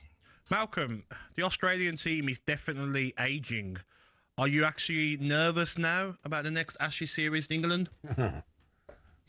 Well, I'm interested. I don't know about nervous, but I'm certainly interested. But yeah, you're right. And the team has been ageing for a while. And if you look at it, that showed this series, I think, with the bowlers, because Stark is the only frontline bowler we really had. Cummins played 1 test. He was injured. Hazel didn't play at all. Lyon only made an impact in Adelaide. He got injured in that test match. Didn't see him and don't know when we're going to see him again. So I agree that age is a factor, and I think that Australia were here for the taking. And after 4 sessions of this series, I thought England were going to take them. The Ashes, the pinnacle in cricket, is that? Have we got to be careful here now because of the domination of Australia? Yes. That maybe it's not anymore. Well, that's possible, but if you look at the series in England, there have been some terrific close-fought series. You only have to go back a couple of years to 2003. Australia got 2-0 up, and then England fought back and probably shaded that series. A 2-2 draw. The series before in 2019, a 2-2 draw. So I think the next series in 2027 is going to be really interesting. And I think it's going to show up some interesting talent from both teams. And I've got to say, I'm looking forward to Bethnal playing more cricket because, gee, he played well. And I'll tell you what, he hasn't been inculcated by the cult of baseball because he played proper Test cricket. Yeah. Malcolm, you were almost right, but you were definitely right with the Aussie victory. Well done. Congratulations. Thank you, Malcolm. Talk later, Malcolm. Thank you. Thank you. There you go, Malcolm Conn, Aussie cricket journalist. He almost got it right, didn't he? I don't know. Yeah, in the back of my mind, look, I don't know what it's like to face a ball like 100 mile an hour and stuff like that, Gab, but bottle, does it come into it? You know, guts, I've got to stand here. I've got to be in here for 2-3 hours. I'm not going to give a cheap wicket away. Yeah, does that come into it? How many cheap wickets and how many bad decisions did we make? Too many. So, like you says, you can't all be the blame on the coach, McCulloch. It's got to be a lot of blame on the players as well. Yeah. I wonder how Ben's feeling. Listen, Ben's a great player, a great competitor, but he got out, his ball getting out. He's clearly not fit. He's maybe taking too much on. But I keep going back to the has-beens, that statement. Didn't have to say that. Don't say that. But like you just said that as well. Preparation was all wrong. It was like wrong. You said as well, it's frustrating because the Ashes in Australia, you're looking forward to it, and the Aussies must think, same old story. You're going to come here. It's going to be a comfortable victory for us. Send you back to England. Right, to cheer you up, if you are a cricket fan, we have a great prize for you. Time is ticking. You've got only until 12 p.m. tomorrow to enter your chance to start the year with 26 grand. The winner will be called at 12 p.m. tomorrow with a cash paid straight into your bank account the same day. Imagine that caller, that phone ringing. You pick it up and it's you. It's £26,000 for 2026. Don't miss out. Here's how to enter. For your chance to win, text WIN to 83338. Text costs £2.50 plus your standard network rate, or call 0343 423 9761. I'll give you it again. 0343 423 9761. Lines close at 12 p.m. tomorrow.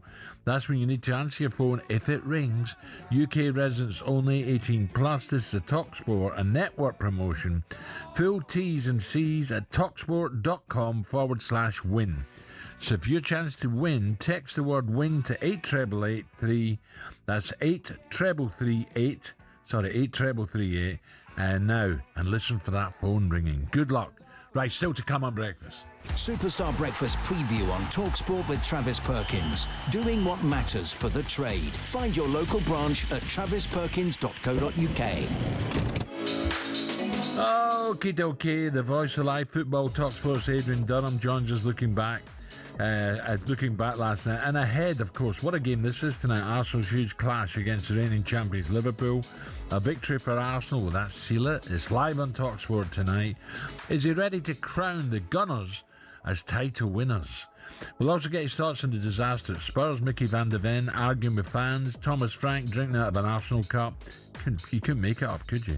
Closer to relegation than the rivals. Could it get any worse for Spurs? 03717223344. That's your number.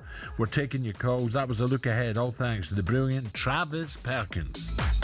Superstar Breakfast preview on talkSPORT with Travis Perkins. Bricks on bricks on bricks. Over 40 million available to order with delivery to site. That's one less thing to worry about.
put your headphones on. Whisper.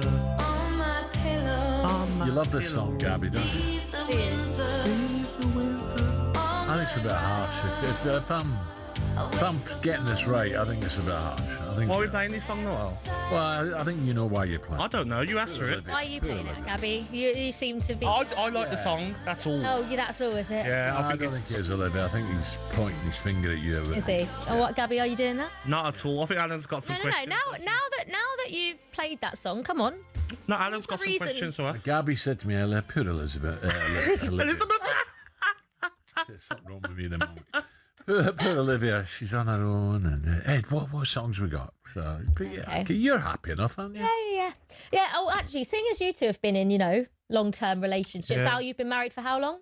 Oh, 40, 44, 3, 4, something like that. And Gabby, you're engaged, is that right? I am indeed, yes. And I'm going strong and enjoying. Okay, so give me some relationship advice. Give me some tips on how to have a long, successful, happy relationship. You have the most radiant smile. Yes, radiant. Radiant smile. You come in, you light up a shine room. light in here. Yes. But don't talk too much.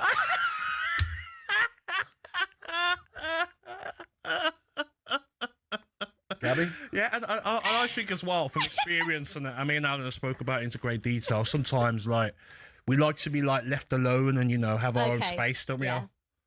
I'm saying that. This wasn't my idea. Don't listen to us, we ain't got a clue. I wasn't planning on to, be perfectly honest.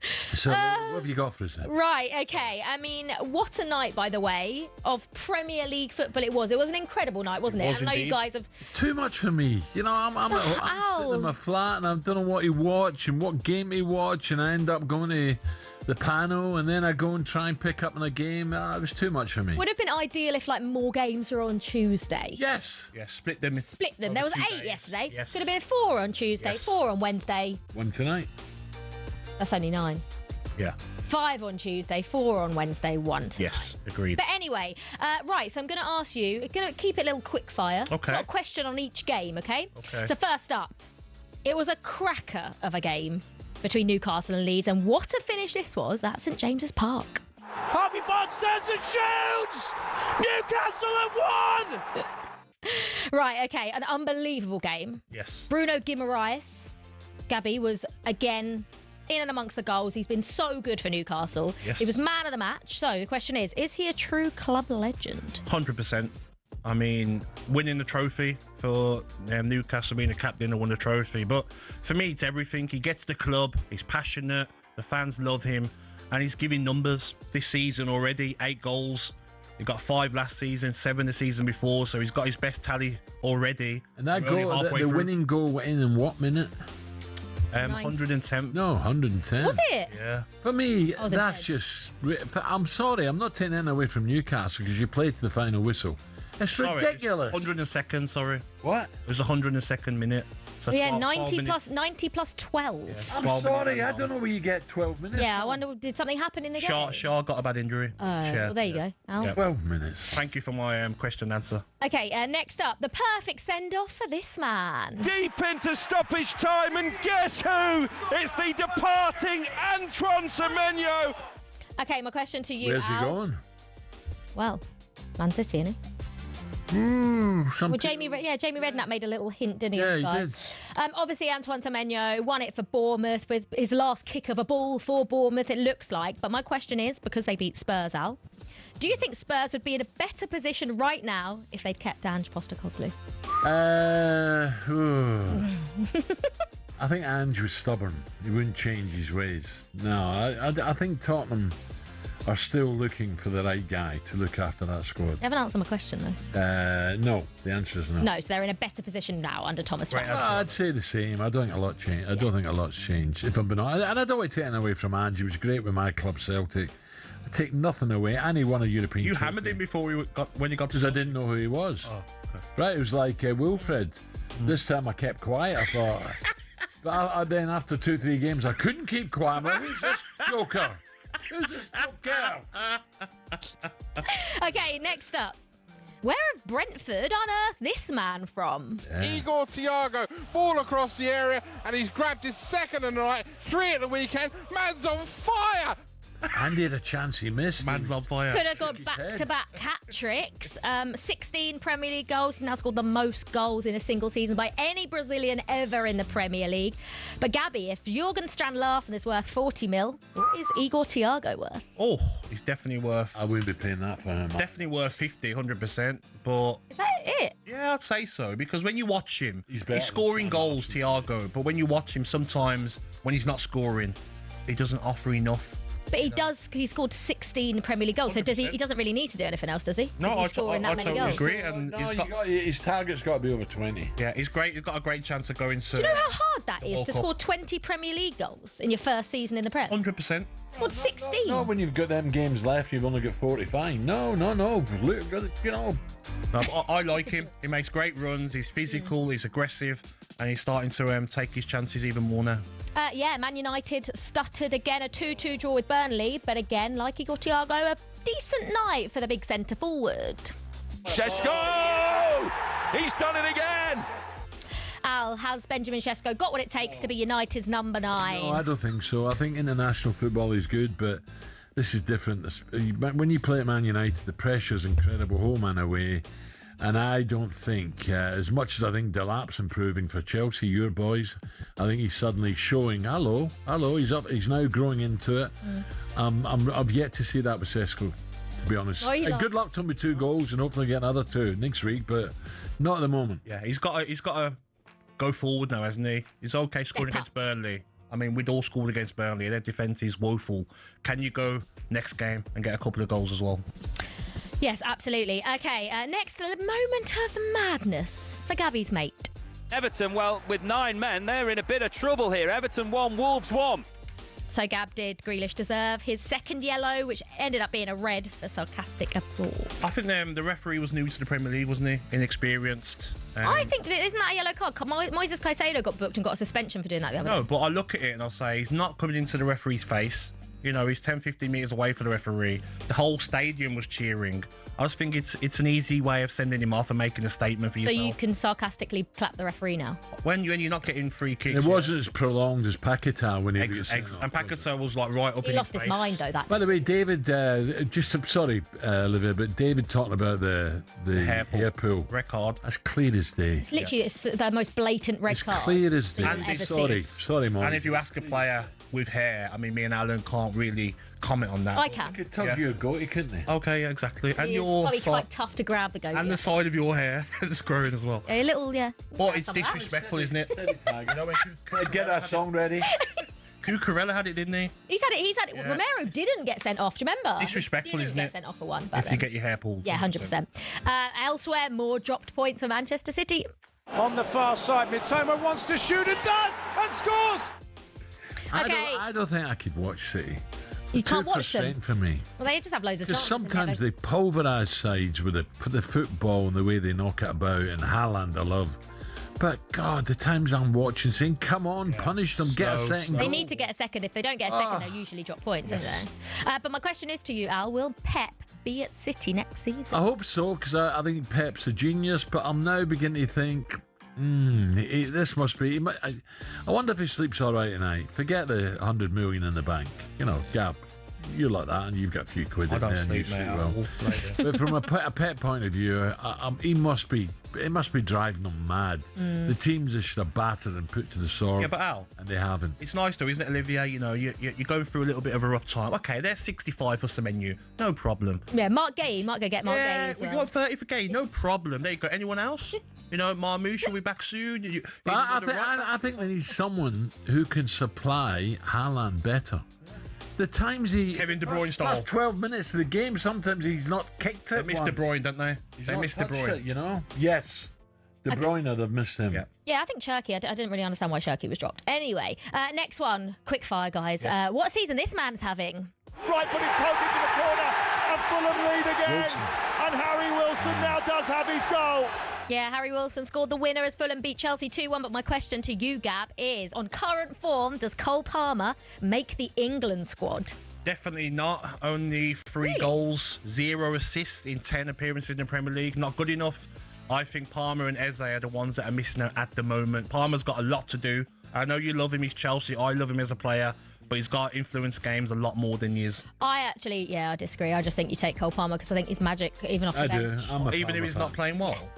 Oh, Yeah. is that how football works? No, it's not how football works. I just think you should take him because you having him off the bench or Eze off the bench. You're having him off the bench, you're having Bowen off the bench, you're having him off the bench. Who would you have off the bench other than Cole Palmer? Well, if he's not performing, I don't think he deserves to go. Anyway, finally, goalless draw at Selhurst Park. Cash into the near post. Rodgers turns and fires over. What are you shaking your head at? Gabby, he called it. He said they're our bogey side. Yep, they are. Alan, is that it now for Villa's? Oh, it was very short and sweet, wasn't it, Villa's title dreams? Is that them over, Al? Oh, to win the title? Yeah. For me, they were never in it. Yeah. Never in it. Never Have in you got winning friends the in title. Birmingham? I have. Listen, people think I don't like Villa. I do like Villa. And I enjoy watching them play, but for me, they were never contenders to win it. Sorry. Well, we need to break. Yeah, we do need to break. Bye, guys. I'll see you, Bye-bye, next Olivia. week. You keep your head up, okay? Remember.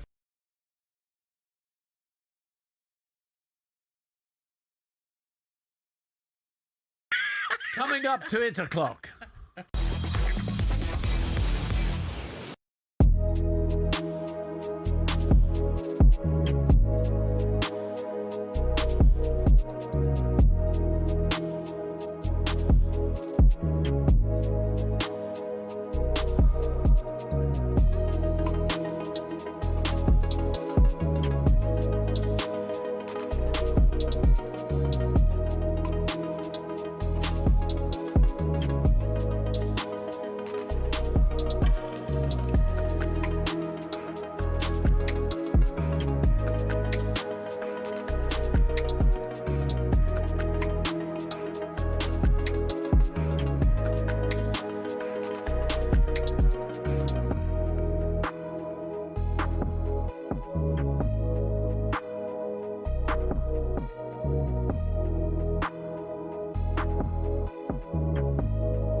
As Lewis Hamilton, now at Ferrari, dares to dream of a record 8th F1 world title, the Tifosi will be hoping the Brits can bring glory back to Italy.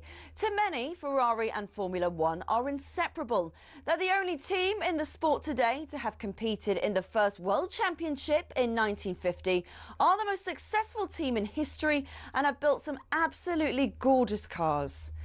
Their first driver's title was won in 1952 by Alberto Ascari. Considered one of F1's most dominant and best-loved champions, he drove the iconic Ferrari 500 and defended his title the year after. It was Juan Manuel Fangio in his Ferrari 250 who secured the team's next driver's title in 1956. Remember, he was world champion 5 times with 4 different teams. Mike Hawthorne, Phil Hill and John Surtees also won titles for Ferrari in the 50s and 60s, and the cars back then were beautiful, and they even sounded great, didn't they?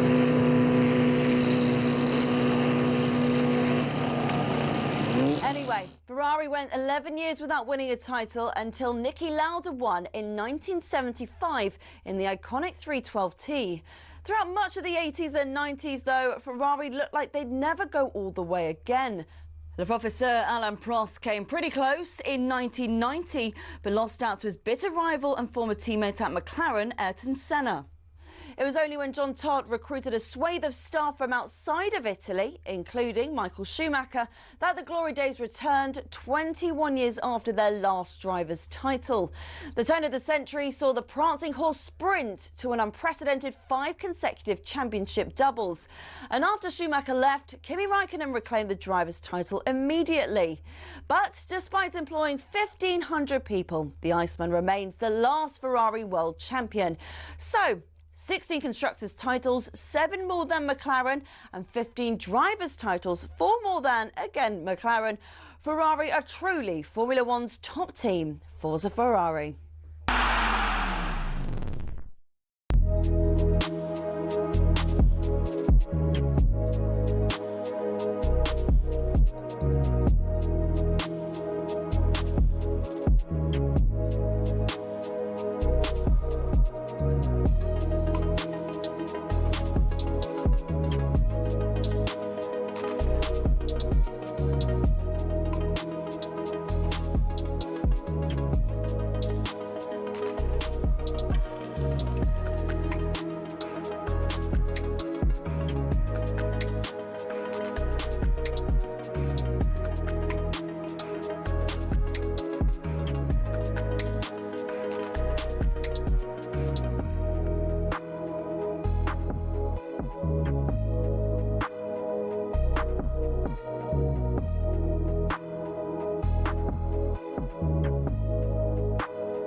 Crikey, I've got HR little message there. Can you come and see us at 10 o'clock, Alan?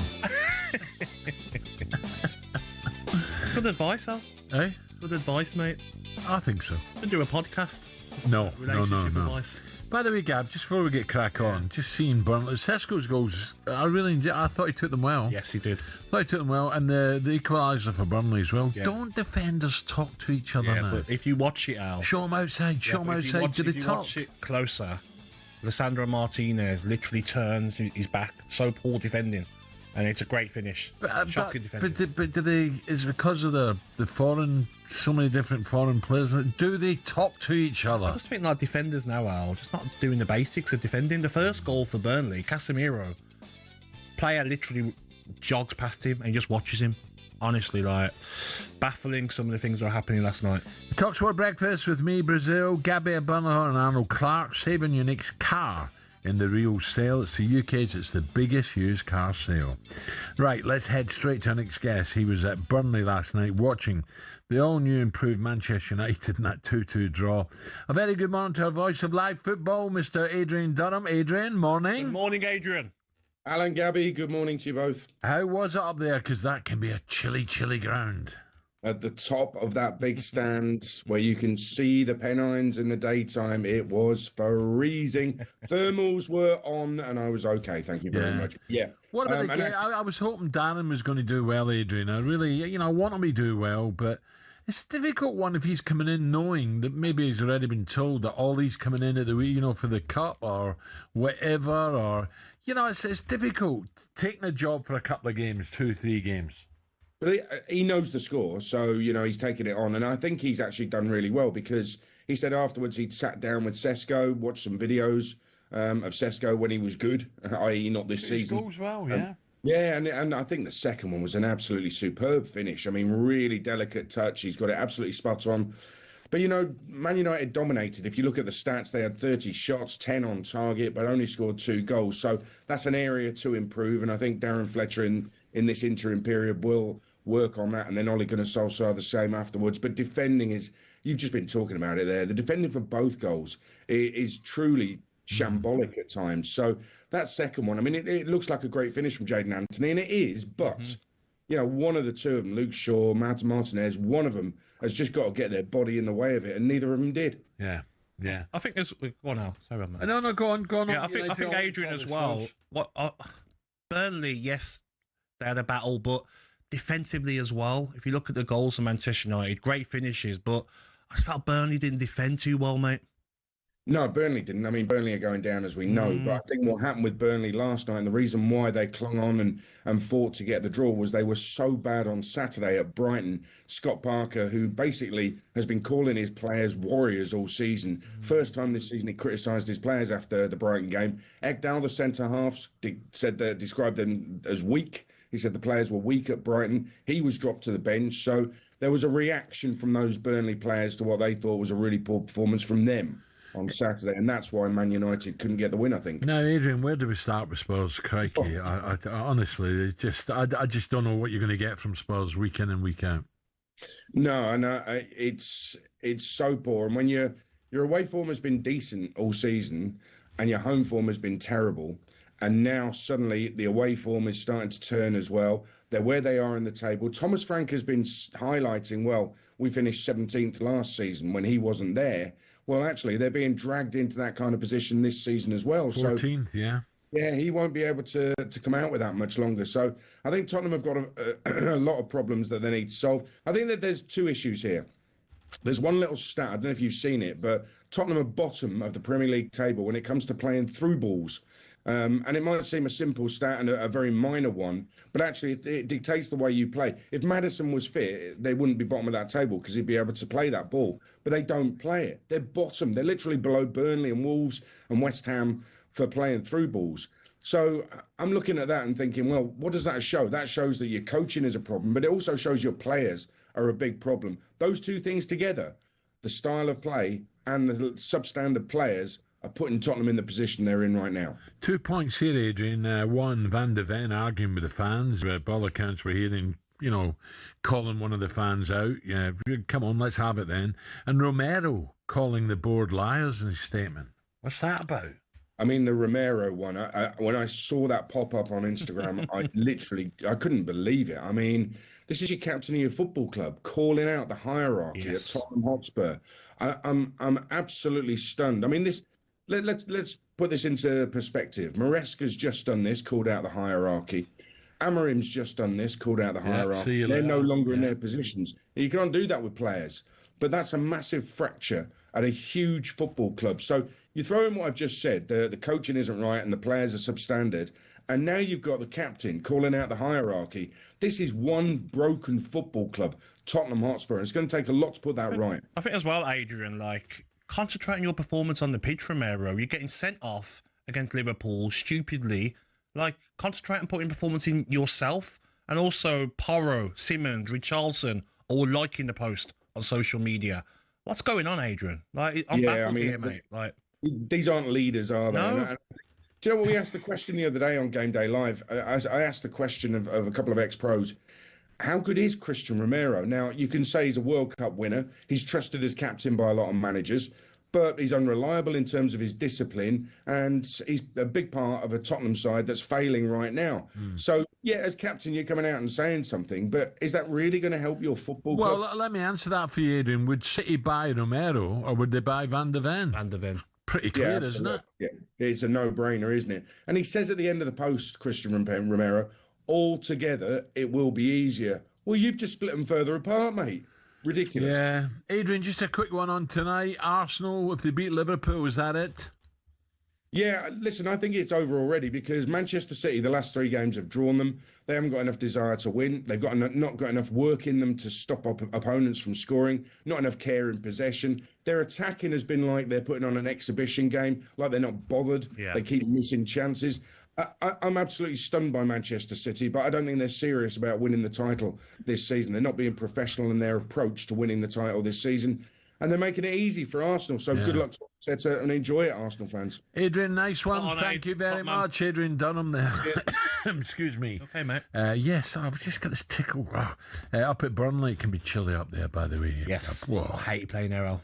Fun enough, I done a Sesco there for United. I got a couple of goals in the cup there. Not 5. But they do give you some pelters, the Burnley fans. Yeah. I just remember every game. You've got to take that as a compliment. Every game, windy, freezing, grey, wet. Every game. Stoke, Burnley, horrible. Oh, Stoke's the worst. Stoke. Oh, nightmares if your commentator Stoke, forget this. Lord. Forget this storm's going to hit us. The Stoke said the Victoria ground was bad enough. Then the new one, Jesus. And that team under Pulis, Al, you had like Ricardo Fuller, Cameron Jones, Shawcross, Glenn Wheeler. Like dirty players that Shawcross would kick you, he'd pinch you, he'd do all sorts to you off the ball. Yeah, like horrible place to go. Well, when they had the new stadium, you moved there. The corners weren't closed in. Yes, exactly. And I think they filmed Dr. Zhivago there. God, I remember sitting there. It was horrendous. Yes, tough place to go. 8:15.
Okay, 8:20, talkSPORT breakfast. Gabby alongside me. Gab, what are you doing today? You straight home or are you staying down? Home, yeah. Straight home, yeah. North or south? Midlands. Midlands, right, okay. Yeah, in the middle. Sorted the old bins out up there, yeah? Yeah, I think it's getting better, Al. Yeah, good. They've done a few over Christmas. Horrible, isn't it? It's horrible. Yeah, it's tough. Right, we have some sad news for you. Former Leeds United and Wales midfielder Terry Yorath has died at the age of 75 following a short illness. Crikey, what's going on here? Bad news after bad news, isn't it? What is going on here? Let's get the latest with Coral and Dave Stevens. Dear, oh dear. The Coral Daily Download on talkSPORT with Coral. We're here for the fans this season. 18 plus, gambleaware.org. Right, very good morning, Steve-O. Gentlemen, Morning, a Steve-O. very, very good morning. Belated Happy New Year. I think it's the first time I've spoken to you both. No, I don't think so, is it? Yeah, it is, Al. It is, yeah. Gab might have worked over the Christmas period, but I'm pretty sure you didn't. Yeah, to be fair to Alan, though, he still had holiday he had to take before the new year.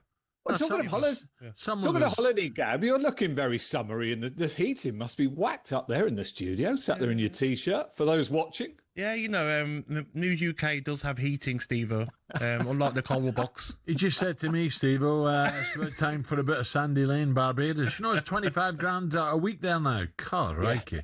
I wish I was on his contract. Loose change for Gab. Gab, I want to take Villa back to last night. Yes. I mean, what a night for Arsenal, by the way, last night was. Manchester City dropping points, Aston Villa dropping points. Arsenal already 1-5, 5-1 on for the title. Manchester City out to 9-2. And Gab, Villa, I honestly had a little bet on Villa at 25-1 a few weeks ago for the title. All right, Al, there's no need. You know what, Steve-O?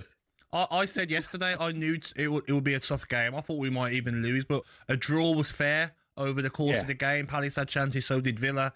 But they're our bogey team, mate. Before last night, we've lost 6 out of 7 against them. To be fair, Steve-O, looking at the table, it probably was worth an each-way punt. Yeah, they were... City and, the Arsenal, cock up. Or even if City had dropped and Villa had got... Anyway, look, a great night for Arsenal. Gab, I did look at the results last night and thought, God, if you were betting last night, Gab, all those draws, because you love a draw, don't you? And there were draws. Mate, I had 3 draws. I had Villa to draw. I had Everton to draw and Spurs to draw.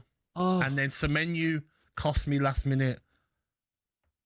And let down there. But listen, but the good news for Villa is, Gab, 7-2 on to finish in the top 4. Yep. And at the start of the season... Yes. That's a cliche, but if we'd have offered you that, you'd have absolutely snapped our hand off, wouldn't you? Steve-O, just look at the bottom now. West Ham, Forest, Leeds. Is it quite clear it's the bottom 3 at the moment, you think, are going down? The betting would suggest that, Al. Yeah, look, Wolves 1-50. I mean, they did finally get 3 points. Burnley 1-33. So both of those teams look... But West Ham, this is the one, Al. 11-2 on. And it's 6-1 Leeds, 6-1 Nottingham Forest. So there is such a gap now in the betting. And that's reflected, obviously, in the table. It does look entirely predictable, which, I mean, I know West Ham have sort of flirted with it in recent seasons, but they're a huge club.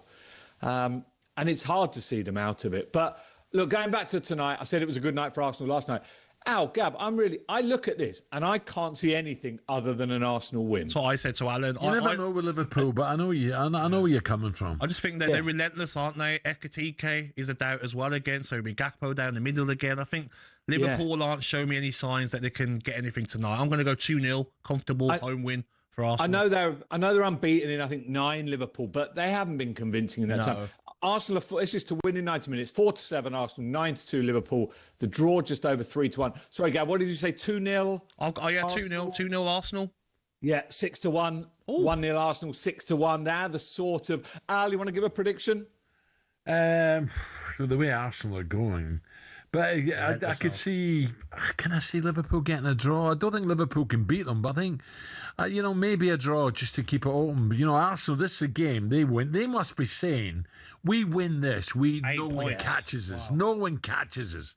But you never know with Liverpool. Liverpool can turn it on, but I'm probably with you guys. 2-1, something like that to Arsenal. they concede too many goals, Liverpool. It feels like they concede too many goals to keep a clean sheet here. 0-0 is 10-1, 1-1 is 13-2. But yeah, I just think there is a golfing class between these teams at the moment. And you say it, Al, they would go 8 points clear. They're already 1-5 for the title. I'm guessing when we speak to you tomorrow, they would be, if they win this, they'll be 1-8, 1-10 maybe for the title. So it's a huge, huge game. Yeah. And for me, it looks straightforward. But hey, that's the beauty of sport. It never is. Steve, a couple of days ago, I drove down past Newmarket. No horses out in the heath. It was frozen with white. I wonder what this weather's going to take us as we build up now. Because I think all the preparations for Cheltenham's been done, hasn't it, horse-wise? Yeah, although Ollie Murphy, who's having a brilliant season, he's concerned that the disruption here will affect Britain's planning for the festival. I'll be speaking to Joe Tizard later to get his views on that. But I think there's enough time. And look, they're losing meetings in Ireland as well. And yeah, exactly. We sponsor the big meeting at Kempton on Saturday, which is subject to an inspection this afternoon. Now, that's never a good sign when they inspect that far out. So this storm is causing issues. But hopefully Warwick, I think, is more likely to go ahead. But we had the entries out, Al. The countdown to Cheltenham starts this week. We had the entries for the 3 big chases, the Champion Chase, the Ryanair, and the Cheltenham Gold Cup. And it's the Gold Cup that could be one for the ages. Talking of that, Steve-o, Harry's trainer, Ben, he's got an outside if the Gold Cup thinks he'll go really well, hasn't he? He's got handstands. 33-1 He's and bigger. Always loved this horse. Yeah, he says don't discount it. Now, that's quite something, given he's got the King George winner, the Jukebox Man, who's 8-1. But as I say, it's 5-1 the field in the Gold Cup. Last year's winner, I know the way you're thinking, does head the betting ahead of Galloping de Champs, who's won it twice, 6-1. But then it's British horses, Django Bay for Nicky, the Jukebox Man, Harry's horse. We've got Grey Dawning for Dan Skelton. We've got Haiti Kalur, the Coral Welsh National winner. Honestly, the Cheltenham Gold Cup is always the biggest race of the festival. It's the second biggest race of the year. But this year's just, Gab, if you watch one race at the Cheltenham Festival before you hit the Guinness Village, honestly, this year's Gold Cup promises to be an absolutely... Steve-o, before a break, I believe the stats came out, was it a week or two ago, that the Grand National is still the most bet on sporting event? In the world, Al, with us, with Entain, our parent company. The Super Bowl was in second. We've got a big American business. The Super Bowl was in second. The Masters Golf was in third. But the Grand National remains the biggest betting event in the world for us. And that's it. I love the Grand National. If I could win one race as an owner, it would be the Grand National. But it is a race that still, to this day, despite all the changes, despite what people think, it's still a race that the nation and the world, indeed, loves to have a flutter on. Steve-o, I'm hearing as well, obviously we can't go into detail, but big plans for Coral and talkSPORT breakfast show at Cheltenham, isn't there, Al? Not just Cheltenham. Robert Shaw says we're going to need a bigger box, didn't he? I don't know. Nah, it's always it's when you get into February, it's the build up. You just cannot wait. It's going to be fantastic. Yes. Steve, have a great day, mate. Thank you. Steve-o. Cheers, fellas. Dave Stevens there. That was a look at the latest odds with Coral, 18+, gambleaware.org. Coming up, we're going to take a closer look at that thriller at St James's Park last night and ask the question, what can Newcastle United, what can they achieve this season? The Coral Daily Download on talkSPORT with Coral. We're here for the fans this season. 18+, gambleaware.org.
Cricket balls are red, baseballs are white, American footballs are brown, and tennis balls are yellow. We don't even think about it really, but the story behind the tennis ball is actually quite interesting and even involves Sir David Attenborough. I know, here's the tale. Tennis has its roots in 12th century France when people used to make balls from all sorts. Cork, wool, chalk, animal fur and even human hair. Uniformity was found centuries later when people started making balls out of something called vulcanized rubber, invented in the US. But the balls kept on breaking, so a British lawyer, who also loved tennis, suggested they put a flannel covering on the outside, and thus the tennis ball as we know it was born. One problem, it was either white or black.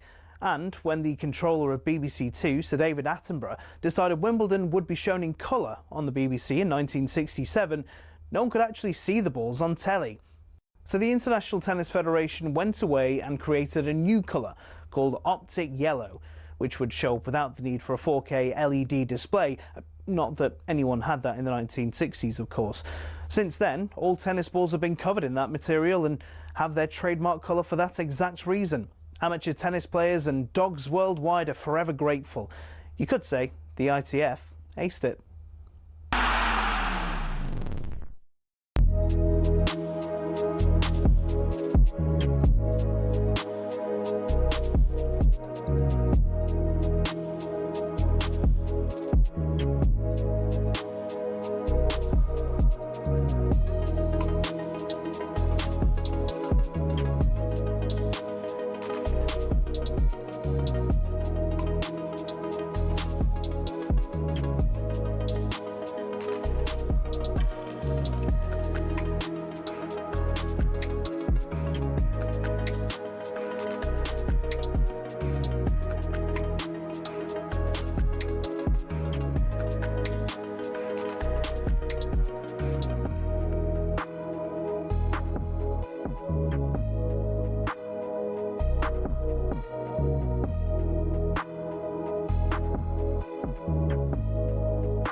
This is talkSPORT Breakfast with Arnold Clark, saving your next car on the real sale.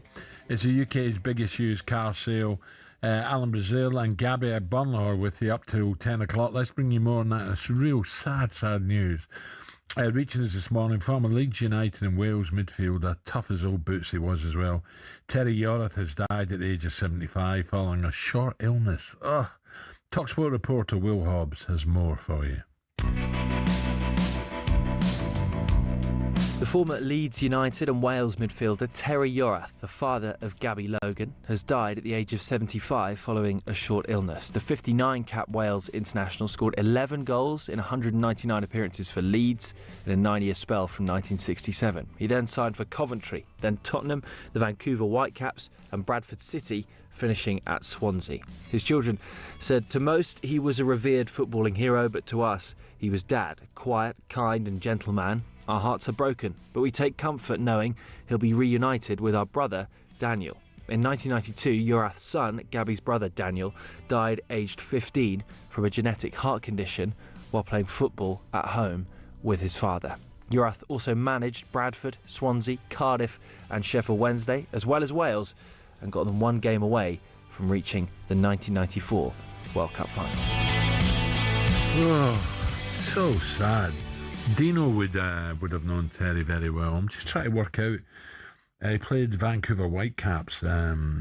Tony Walters was the manager. Beautiful part of the world, Vancouver. You had Stanley Park over there. Shamu the killer whale and all this. And we went over there. I played there in 78, Gab, when Bobby sent me over there to get experience. And then we went over there with Ipswich. I've got a feeling that we might have played against Vancouver Whitecaps. Were Ipswich on a tour over there, but he was a competitor. Yes. And verbally as well, he'd be in your ear, competitor. Yeah, the Leeds had some players in those days. Yes. Just a They're shame. really sad. It just seems talking about Leeds bad as news well. after bad news. Oh, just every bloody day it's the same now, isn't it? But talking about Leeds, just watching to the present now and watching the game last night. That Newcastle, listen, I feel I'm against Newcastle here. I'm not. I just can't believe the amount of time they played extra. Mm-hmm. But the penalty given. Is that a penalty for Newcastle against Leeds? I've given up with the rules, me, Gab. I think because he's turned his back and he's just jumped to try and block it. And he just hit his arm. Like, that's the problem with his handball, Al. It's literally now, if I'm a coach, I'm saying, listen, that situation, hands behind your back. You got no choice now.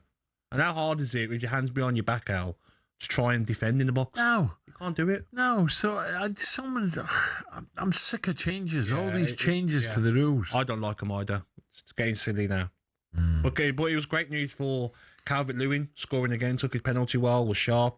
That's 9 goals so far now. Yeah, I'm pleased for him because he had horrendous problems with injuries. Yes, he was going through a rough time. Leeds took a chance on him, and not good enough for me to ever get back into an England squad. I don't think so, but I think it's good to see him scoring goals again, get his confidence back. So today we're talking about Terry Yorath, death, and Martin Chivers as well. Two top-class players. For more tributes to the legends, head over to talkSPORT.com. If you missed it, here's how Newcastle's winner sounded last night. Harvey Barnes turns and shoots! Newcastle have won! And it's that man again, Harvey Barnes! Has he made his mind up yet? Is he going to play for Scotland in the World Cup? I saw an interview with Steve Clarke when he got asked about it. And he said, well, Harvey Barnes has spoken about it and he hasn't really endorsed it. Yeah, so he said the same. So I'm not going to endorse it. Like being a bit... Because I get it, Al. If you're these Scottish players and you've done the hard yards and then he comes and takes your place in the squad. Oh, I know, but I'm thinking of Harvey, his future, not the... I couldn't agree more. The Scotland guys, you've got Scotland there. What's going on here? Too, but he would be a great addition to the squad. But do you think he's still holding out for an England call-up? I can't see it, me. He has scored 5 goals so far in the Premier League. Well, I hope I'm wrong. He's looking sharp. I hope I'm wrong. Now, go back to the question. Newcastle United, 32 points, played 21. Brentford, 33. Liverpool, 34. Newcastle could get Champions League, couldn't they? Let's be honest. It's all up for grabs because it's been a poor season for Newcastle, especially in the Premier League for their standards. But it's a strange old season now. Yeah. Well, you look behind Newcastle or below, you have Manchester United 32. God knows what United are going to do. You get Chelsea 31, same there. Fulham 31, Sunderland 30, Brighton 29. Do you know what I mean? It's really fantastic. It's up for grabs. Exactly. And let's not forget, Newcastle have got the Champions League. That takes a lot out of you. We saw that last season with Aston Villa when you're playing the Champions League. And also, Al, Newcastle have had their defensive problems. If you look at their record this season, conceding 27 goals in the Premier League. That's a lot for Newcastle. But they do like to get forward, and the fans at home especially urge them forward. And they can't get a team to get a settled back four. Trippier injured. Dan Burns got injured. Botman's had his injury problems. Cher got injured last night. So he keeps changing the back four. Ramsdale's in, then it's Pope. So I haven't got a settled back four and goalkeeper. So you're going to concede more goals than you'd like. Elsewhere, Manchester City have gifted Arsenal the opportunity to take 10-point lead at the top with just 17 games to go. The youngster Max Allen started at the back for City, and amid the injury crisis, Pep said you can't knock his team's performance. We don't score goals, we create a lot, so we're really pleased for the game we played again. So have many good things, but we have to score and we don't score. Expecting goals is always... It's really good. Against Sunderland was amazing. Today they're similar. So we missed the goals in the 6-yard box alone in the area of the penalty spot. So, So the way we play is extraordinary. So I'm really pleased and many good things, the energy, the vibe, but we don't score. So Pep, here, let me throw this at you, Gab, now. So if Arsenal win tonight, I think they probably will. It's gone. The league's gone, surely. Yes. But Pep maybe can then say, okay, let's think about Champions League now. Do you know what, Alan? I knew that Arsenal would win the league after I watched how defensive Man City played, especially second half against Arsenal this season. After Haaland scored, they sat back. Pep brought an extra defender on and went to 5 at the back. I've never seen that from Pep Guardiola against another English side. And after watching that game, I says, he's not sure about this side. He's not sure about his defence. He's not sure about his midfield. In a defensive... Personally, I'd flood the midfield rather than put another defender on. Exactly. But I'll just stop Arsenal playing. Yeah, but I'll just look at that game and I'm like, oh, okay. He's not sure about his back four against them, the top teams. And I don't think Man City, for me, have got a chance of the Champions League. Haaland, one of the best strikers in the world. He can't do it on his own. Yes, Foden, Shirky, great players. Doku on his day. They're signing Semenyo. But when I look at Arsenal defensively, like, they don't give you anything. They really don't. But if I'm a City manager, listen, and forget it. I'm now dreaming here. What would I be doing? Somehow I'd be working out how I can get more supply to Haaland.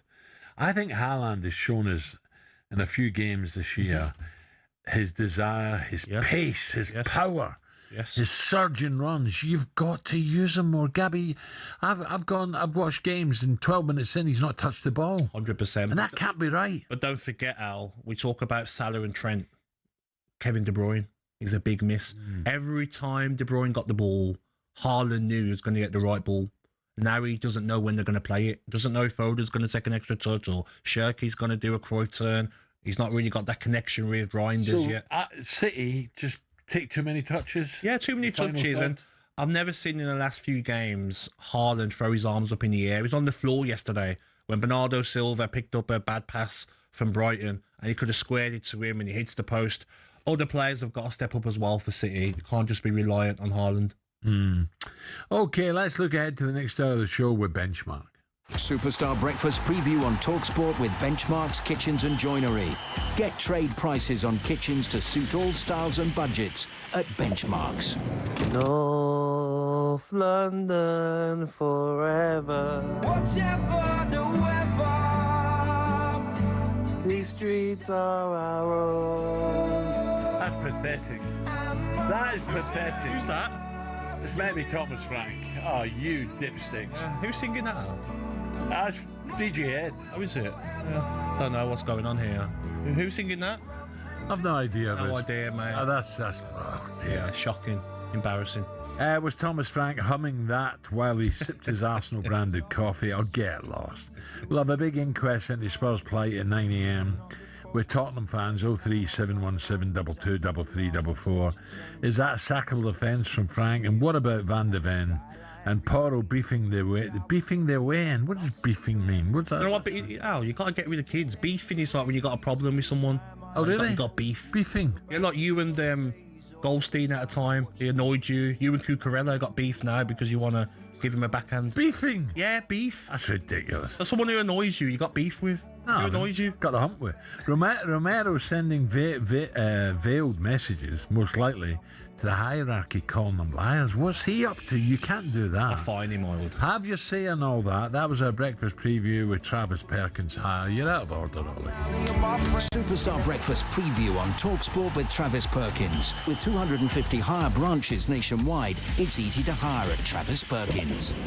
I've got a problem with Cucurella. Why? Oh. If there's one player in the Premier I'd love to slap, it's him.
10 minutes to 9 o'clock. talkSPORT breakfast with Gabby now after a huge night of Premier League action. The sports bar was a place to be with Cundy and O'Hara discussing the important issues. I want to know where the hierarchy of bodies are on talkSPORT. Hey, I tell you what, most people want my body over. No, they don't want your body over yours. They would. I'd rather say half a body. Joking? I can play golf, paddle. I can go. I can go anywhere. I'm still active. I can knock about. I can play football matches, charity games. You literally can't get out of bed, mate. And you've got half a ball. You know I can see you, don't you? I'm in good nick. You're not. I'm in good nick. Good nick for what? I'm in good nick. Mate, do you know what? You're just a young Alan Brazil. Oh, dear. Oh, well, hold on a minute. What age is a Chunk? Chunk's like 38, 39. And it's not. He wasn't exactly playing every week, was he? No. I think he played 50 games in total in 12 years. We know Cundy's a bit of a wreck. We know he's a bit. Yeah, he's got his bad knees, hasn't he? Oh, bad everything. Yeah, he's limping. Bad everything. Very funny, but the Chunk. I'm not having the Chunk. No, he's not his hell. Hey, hold on a minute. Did I hear him say he can play paddle? Yeah, I've got him into paddle, right? And now, Al, he's playing every day. He's having himself and he's posting videos. I'm playing paddle. I'm playing every day, Gabs. Like, I'm burning calories. How can you play paddle if you've never played tennis? Yeah, you can do. It's a lot easier than tennis. But, Al, he thinks he's the boy, doesn't he? You know what Jamie's like. I think he's still upset with you. I think he'd break down playing table tennis. He's upset with me. I think so, mate. I don't know why. Maybe we should go into detail, but he's upset with you, mate. Right now, it's time for a transfer roundup. We're into it. QuickBooks.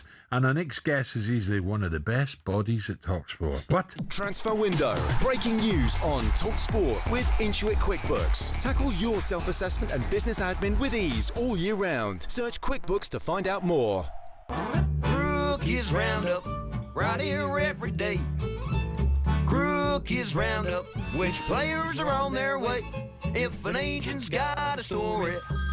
Hello, Alex Crook. What you got for me? Crookie gets it first. Yeehaw, cowboy. There's a snake in my boot. Delighted to say that John is now to give us the latest, excuse me, oh dear, O'Hara. Latest transfer rumours is talkSPORT's very own Alex Crook. Let's start with this, an interesting one. Semenyo, according to Jamie Redknapp, he may not be going to City, it could be Liverpool. Despite breaking news that he's undergoing his medical this morning, Jamie said, I think Liverpool could still be in the equation. I'm surprised they haven't come in strongly. If you look at the position he plays, in Salah's position, he's a match winner, strong, robust. Why wouldn't you be in for him? There might be a twist. Alex, a very, very good morning. Morning, Crookie. Good morning, boys. I think Jamie Redknapp should stick to the day job, to be honest, because there isn't going to be a twist in this saga. As you mentioned, Semenyo has arrived in Manchester to undergo his medical. In the words of Andoni Iraola last night, it's only the formalities now to be completed before he becomes a Manchester City player. They've agreed to activate the release clause of £60 million plus add-ons. And we've been pretty clear on talkSPORT for the last couple of weeks, actually, that Liverpool's stance when it comes to Semenyo is steadfast. They won't be moving in this transfer window. Richard Hughes, the sporting director, is a massive admirer of Semenyo, having signed him for Bournemouth.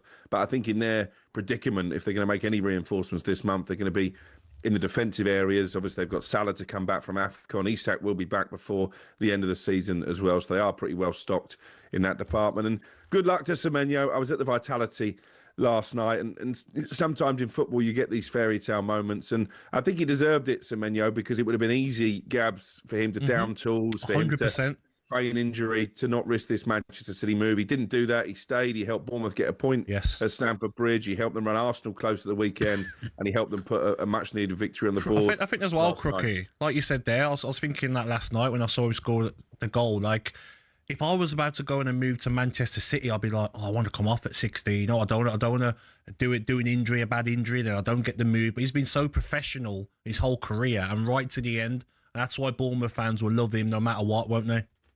Yeah, and I think that's why he's got the character and the mental fortitude to be a success at Manchester City. And let's not beat around the bush. This is a huge step up for Semenyo. They've signed a few Premier League players in the recent past, and it hasn't necessarily worked out for Manchester City. But if anyone is going to go there and prosper under Pep Guardiola, I think it will be him. He's into double figures now for the first half of the season. And that's the big attraction for Guardiola, because we saw again last night, Manchester City, they're still too reliant on Erling Haaland to score their goals. They don't get enough goals from midfield. And I think Semenyo is a massive step up on both Jeremy Doku and Savinho, who may well be allowed to leave now. And I think Tottenham are still interested in him, and their need for a wide player is great now because they've sold Brennan Johnson, and there's just a few murmurings that maybe Mohamed Kudus's injury could be a bit more long-term than maybe they anticipated. And Cookie as well, I mentioned earlier, look, we expect Arsenal probably to nick it tonight, and then they'll take some stopping. God, maybe Pep, this is maybe another piece in the jigsaw for Champions League success, because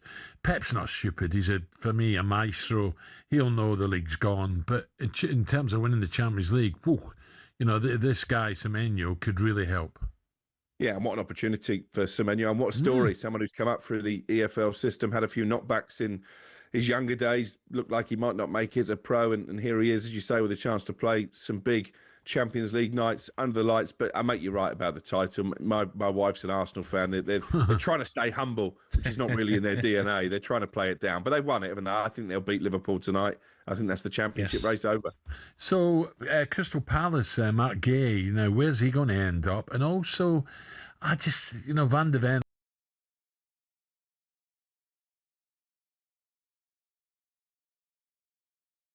Van de Ven, he'd be a great buy for someone. I wonder if he could maybe end up at City, or where does Mark Gay go? Because, you know, I mean, he's not done a lot wrong, has he?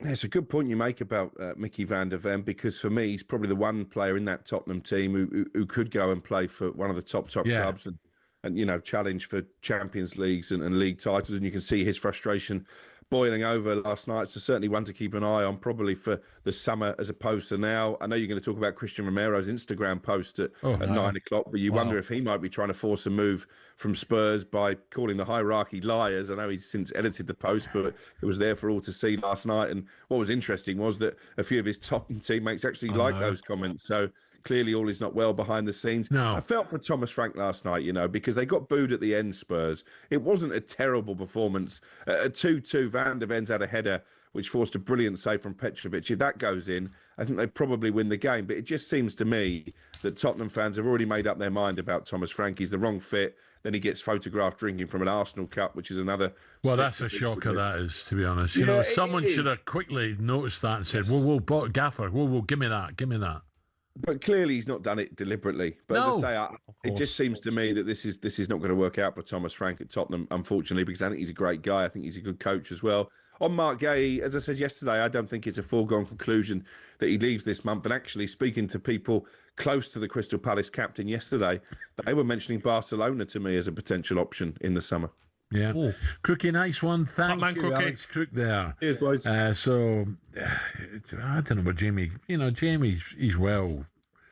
He's well informed, isn't he, Jamie? I just don't think you mess Man City around. No. Once Man City want you'll go in there, Al. He's not going to mess Pep Guardiola around and change his mind last minute. Up next, arguing with the fans, calling the board liars. The Tottenham players all asking to be sold. How much unrest is there, Thomas Frank, drinking out of an Arsenal cup? You could make it up. Tottenham fans, 03717 223344. And, of course, the passing of Martin Chivers, legend, and Terry Yorath now we just heard, which is, oh, God. It's just arguably a worse situation you were in with Ange. We want to hear from you next. Give us a call here on talkSPORT, coming up to 9 o'clock.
after football? For a lot of players, it means going into punditry. Some turn to coaching or working in the game in other ways.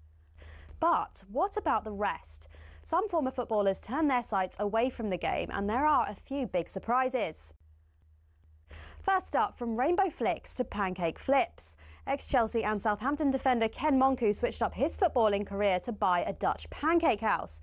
He bought out the shop, which had been his favourite pancake spot as a child, and before long he was mixing the batter and getting behind the stove. Next, Everton legend Thomas Gravesen swapped out the high stakes of the Premier League for those of the poker room. He made over 150 appearances for the Toffees and won the Scottish Premier League with Celtic. Turned out the Danish international was pretty darn good at poker. He racked up a reported £100 million from his Las Vegas adventures. Remember former Chelsea goalkeeper Petr Cech? Turns out football nets weren't the only goals he was pretty handy in front of. After retirement, he became a goaltender in ice hockey. Same skills, very different surface. And he even won a Division 2 title with Guildford Phoenix. For ex-Liverpool centre-back Daniel Agger, it wasn't just fancy footwork that was in his blood. He was also pretty good with his hands. The Denmark international turned to tattoo artistry after he hung up his boots. He'd qualified as a skin artist while at Anfield, and he then became the co-owner of his own tattoo company as well. It's not all glamour for ex-pros, though. 1966 World Cup winner Ray Wilson set up a very different kind of business. He became an undertaker after he retired. Finally, not many people can say they've won both a World Cup and starred in an Oscar-winning film. In fact, there's only one person in the entire world who can say that. Frank Leboeuf, the former Chelsea defender, was part of the 1998 France squad who won the World Cup. He ended up marking Brazil's Ronaldo in the final and helped his side to a 3-0 win. But Leboeuf had already begun acting on the side while he was playing football, and his biggest role came some years after his retirement when he landed the part of a doctor in the Stephen Hawking biopic The Theory of Everything. I embrace the career of acting, so I want to learn more. So seeing lots of movies is a part of my job. To be honest, with all the dramatic diving in the game these days, there's probably tons of ex-pros who've got the acting skills to make it in Hollywood.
Past 9, talkSPORT breakfast with me and Gabby Agbonlahor. And of course Arnold Clark's real sale, there's huge savings to be had, and over 20,000 used cars. Now stay tuned, we're going to be bringing you more on the incredible, well, sad news, really sad this morning, that Terry Yorath has passed. The Leeds and Wales legend Dean Saunders were with us around 9:30 this morning. We'll pay tribute to Martin Chivers as well.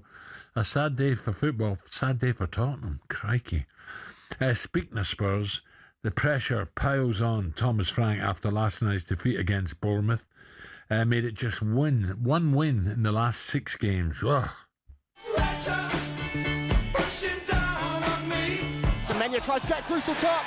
Senesi will, and Eli Junior Krupi continues his fine form. Semenya shooting, It had to be! It simply had to be Antoine Semenyo! Frank's got to go, but there's a break in the relationship now. I mean, at the end of the game, Van der Ven, he's passionate, he's been incensed during the game, he comes over and he's calling a fan out for a fight. I think all involved in Tottenham are devastated and frustrated at the end of the game that a performance like that. I want him to be gone tonight.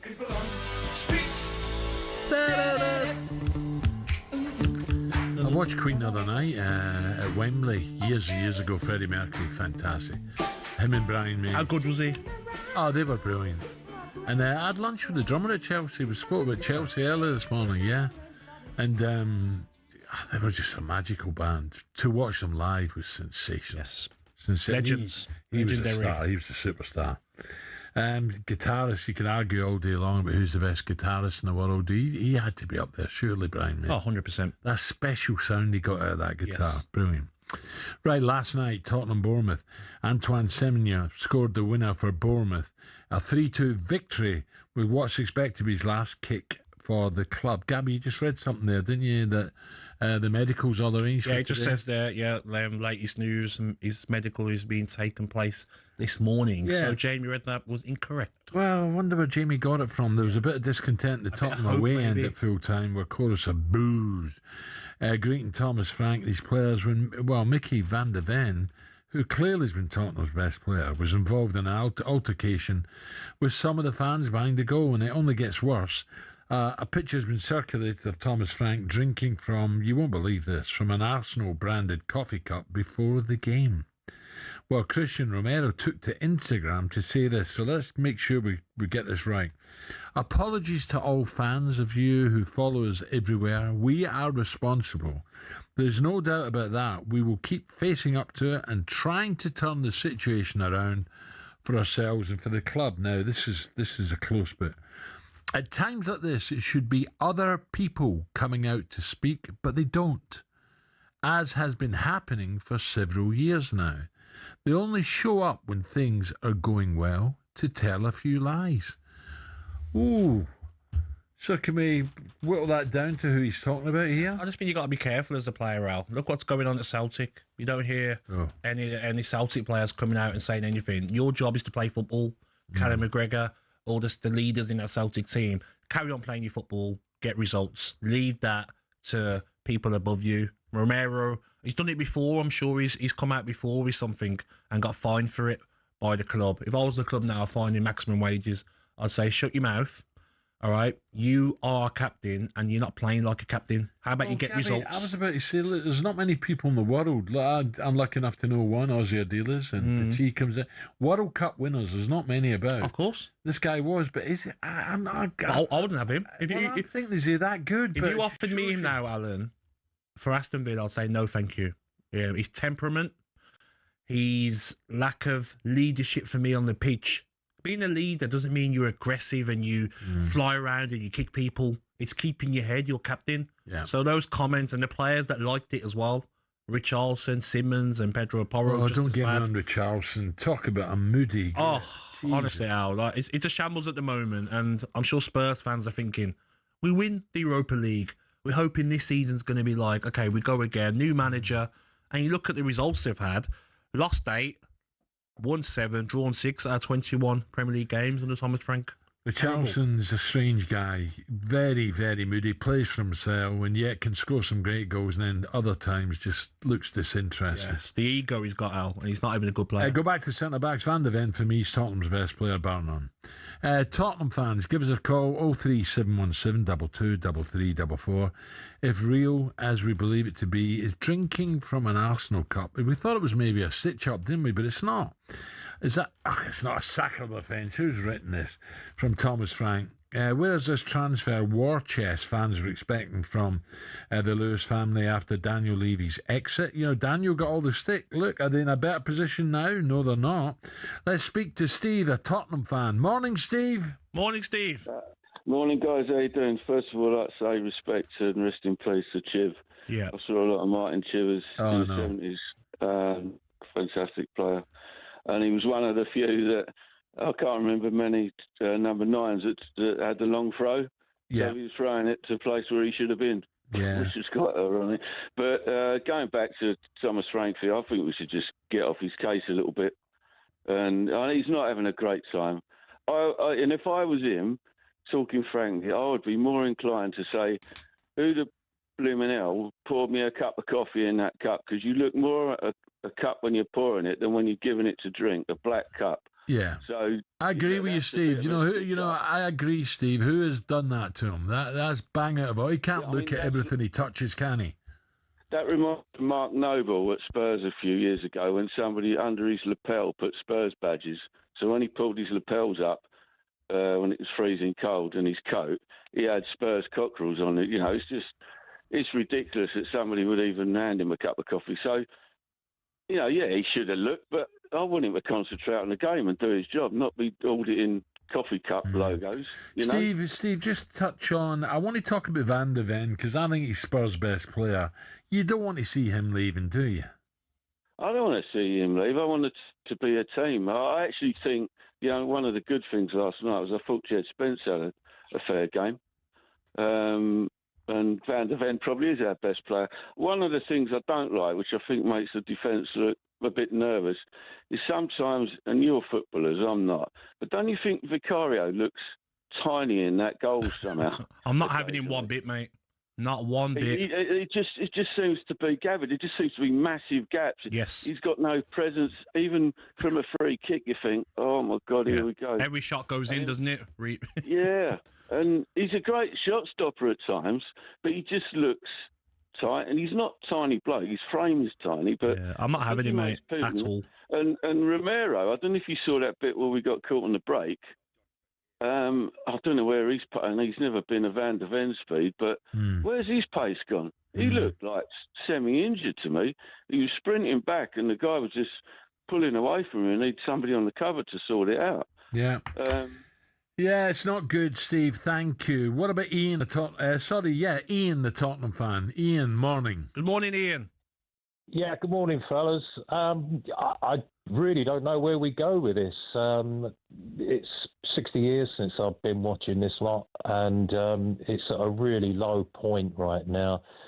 I see the stuff on social media, which is, neither here nor there. What matters is pretty much on the pitch and in the boardroom. But at the moment, the disconnect between the fans and the players and the club generally is awful. In the wake of, what you've been talking about with Christian Romero's statement, that's it. I don't know how he's going to get a heavy fine for that, but I don't know. I really don't know where the problems lie. Clearly, there's a problem on the pitch with the players, but a lot of sections of the supporters moaned about Daniel Levy for years. Yeah, Daniel's gone now. He's the last piece taken off the table.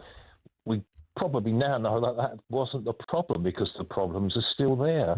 But what problems though, mate? Because the manager, Thomas Frank, has been given money to spend. They've brought in players. Sometimes you have to look at the coach and the players. Do more yourselves. The top goal scorer, Richarlison, 7 goals.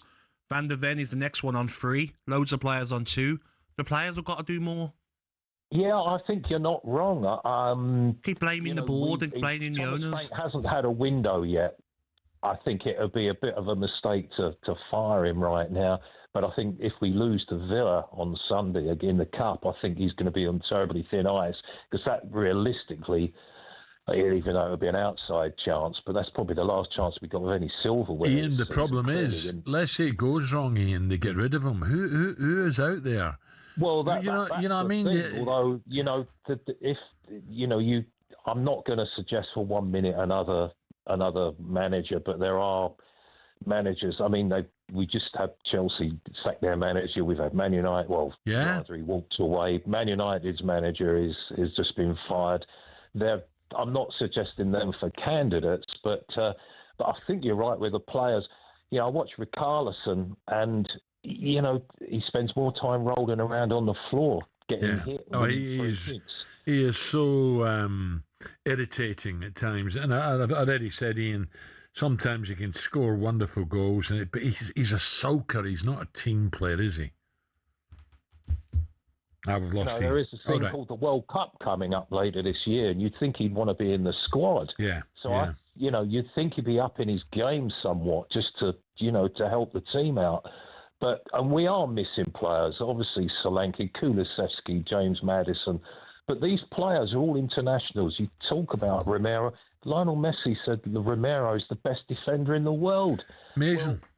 Well, I don't know what that says about Lionel Messi's judgment, but the goals they're conceding, but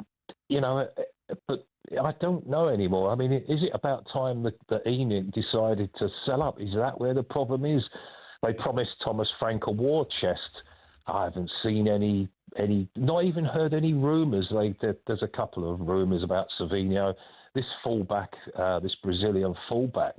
We need some creativity in the midfield, and we need somebody. Yeah. A fullback's not going to change Tottenham. No way. You're spot on. Midfield is a problem. I've been saying that for years.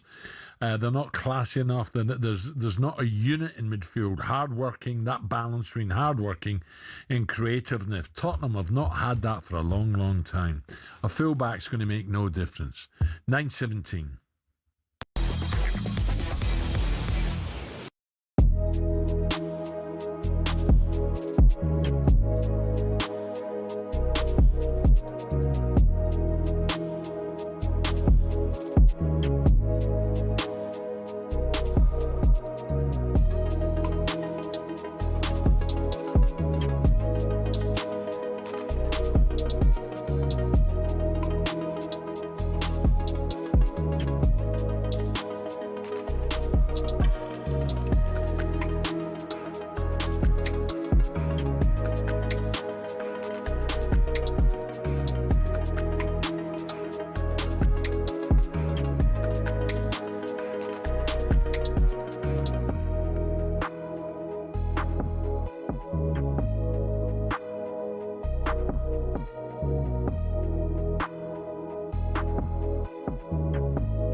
Al, I've got some bad news, mate.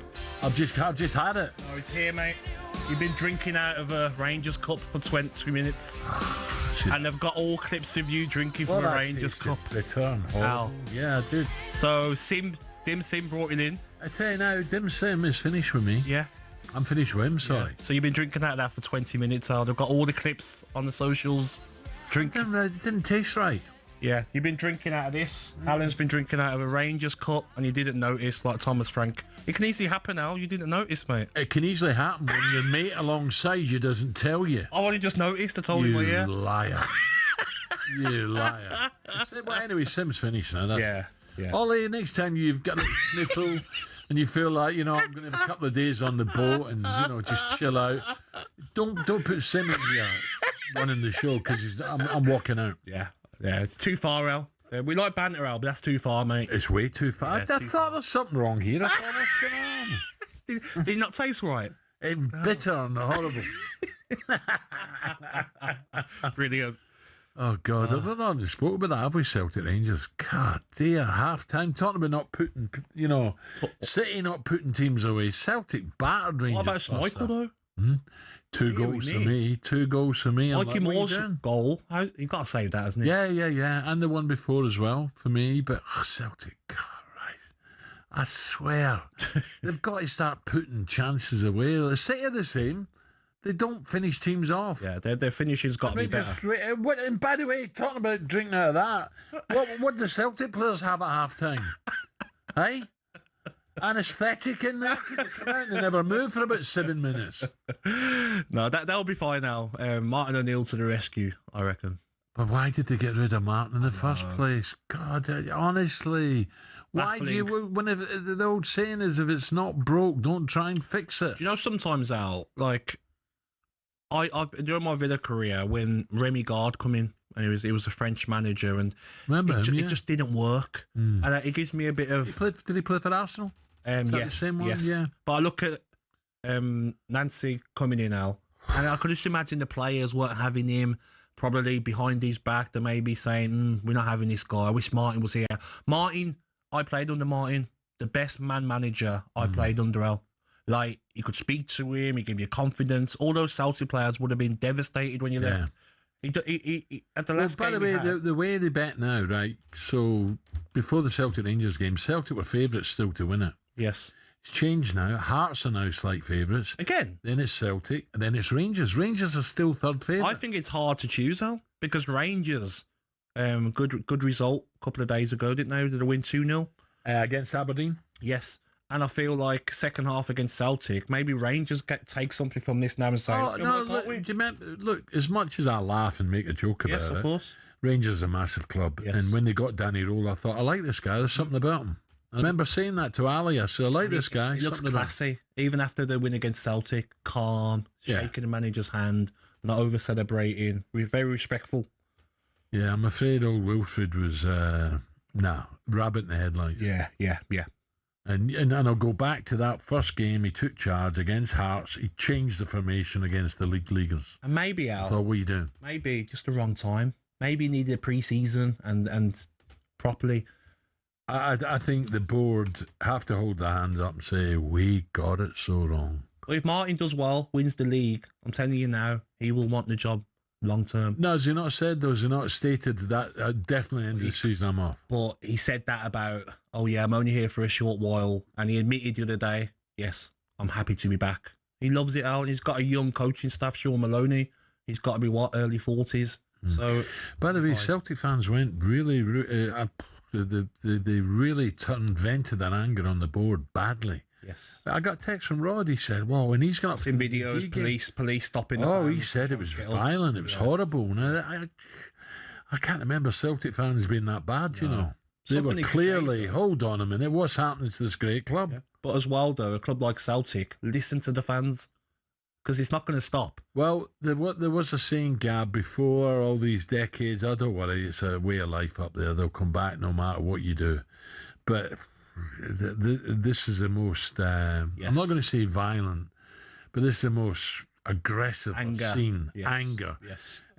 Some of my friends, so many of my friends are season ticket holders and I say, this guy, who in the right mind has got this guy here? Honestly. Must have done a great interview, maybe. Interview? Wow, you got to look at...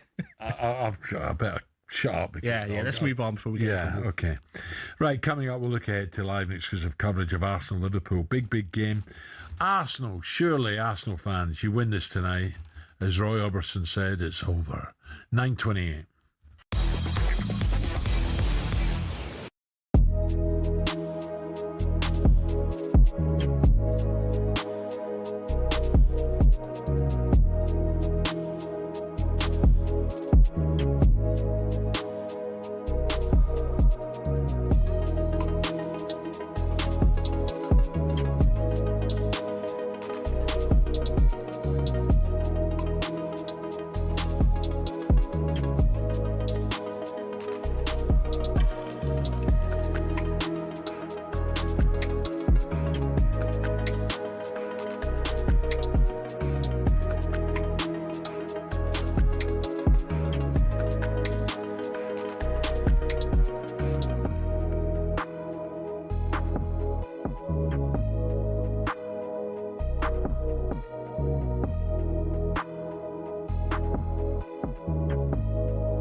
The Kitman, one of the most important cogs in a football club's machine. But it's not just laundry and hanging up shirts in dressing rooms. Oh no, it's hours of dedication and a real love of the game. Every club does it slightly differently, but ultimately the Kitman's the guy washing the training gear, repairing holes, cleaning boots, and that's before they even think about the match day. The day before a home game, a kitman will already be at the stadium making sure the kit is ready to be laid out, and if anything needs doing in terms of printing, stitching, cleaning, it gets done. On the day, the kitmen are almost the first ones there in the morning. They're unloading kit from the training ground, medical bags, anything else a player or a coach may need between their arrival and full time. Once things are in full swing, they actually help with the warm-up too. When the whistle goes and the match kicks off, it's the one time a kitman can put his feet up. At full time, if they're at home, it's easy. All the kit goes in the washing machines, dries and is ready for use within the next 24 hours. Away from home, it's a different story though. If you're a kitman for Spurs, for example, you can't exactly use the machines at St James's Park. So it's back into the van, or onto the chartered flight, back to the training ground, wash everything there, and be ready to go again for the next game. Some might have to go to Europe a day later, so the pressure is definitely on. Working for a football club might look glamorous on the face of it, but we salute those who dedicate their lives to scraping mud off boots and washing a millionaire's underpants.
finish your coffee up. He's burnt a hole in the table, look. A cup of acid. Right, 9:32, the latest episode of How to Win the World Cup is like. By the way, since Rangers beat Celtic, a lot of the guys I know, like Ali's playing it down very, very low key as well. Yeah, because he knows. I think Ali believes that it's best it comes from him, but I think he believes it's a poor standard this year. I totally agree. And Hearts now favourites, and maybe Celtic fans will hate me for this. Just maybe this is the time when someone else wins it. Yeah, just could to do. give everyone a kick up the backside. Yeah, but I just feel for all three teams, it's a good one to win now. Because how poor the season's been, if Celtic and Rangers can get it over the line. I mean, Hearts have played good, to be fair. And then Hibs battered Hearts. Motherwell are doing well. I know. Well, Ali thinks they're playing as good as football as any team in Scotland. Exactly. So maybe there's a change for a little while, Yes. but Celtic Rangers will get strong again. Definitely.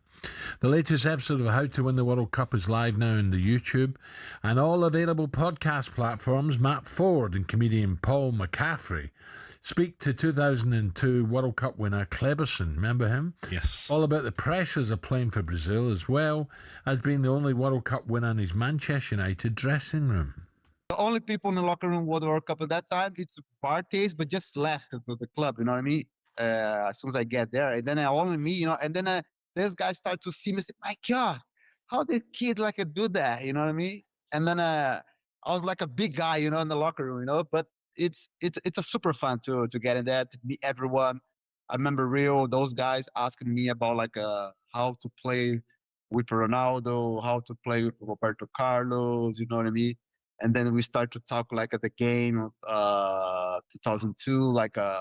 It's super fun. I enjoy a lot to befriend those guys in that time.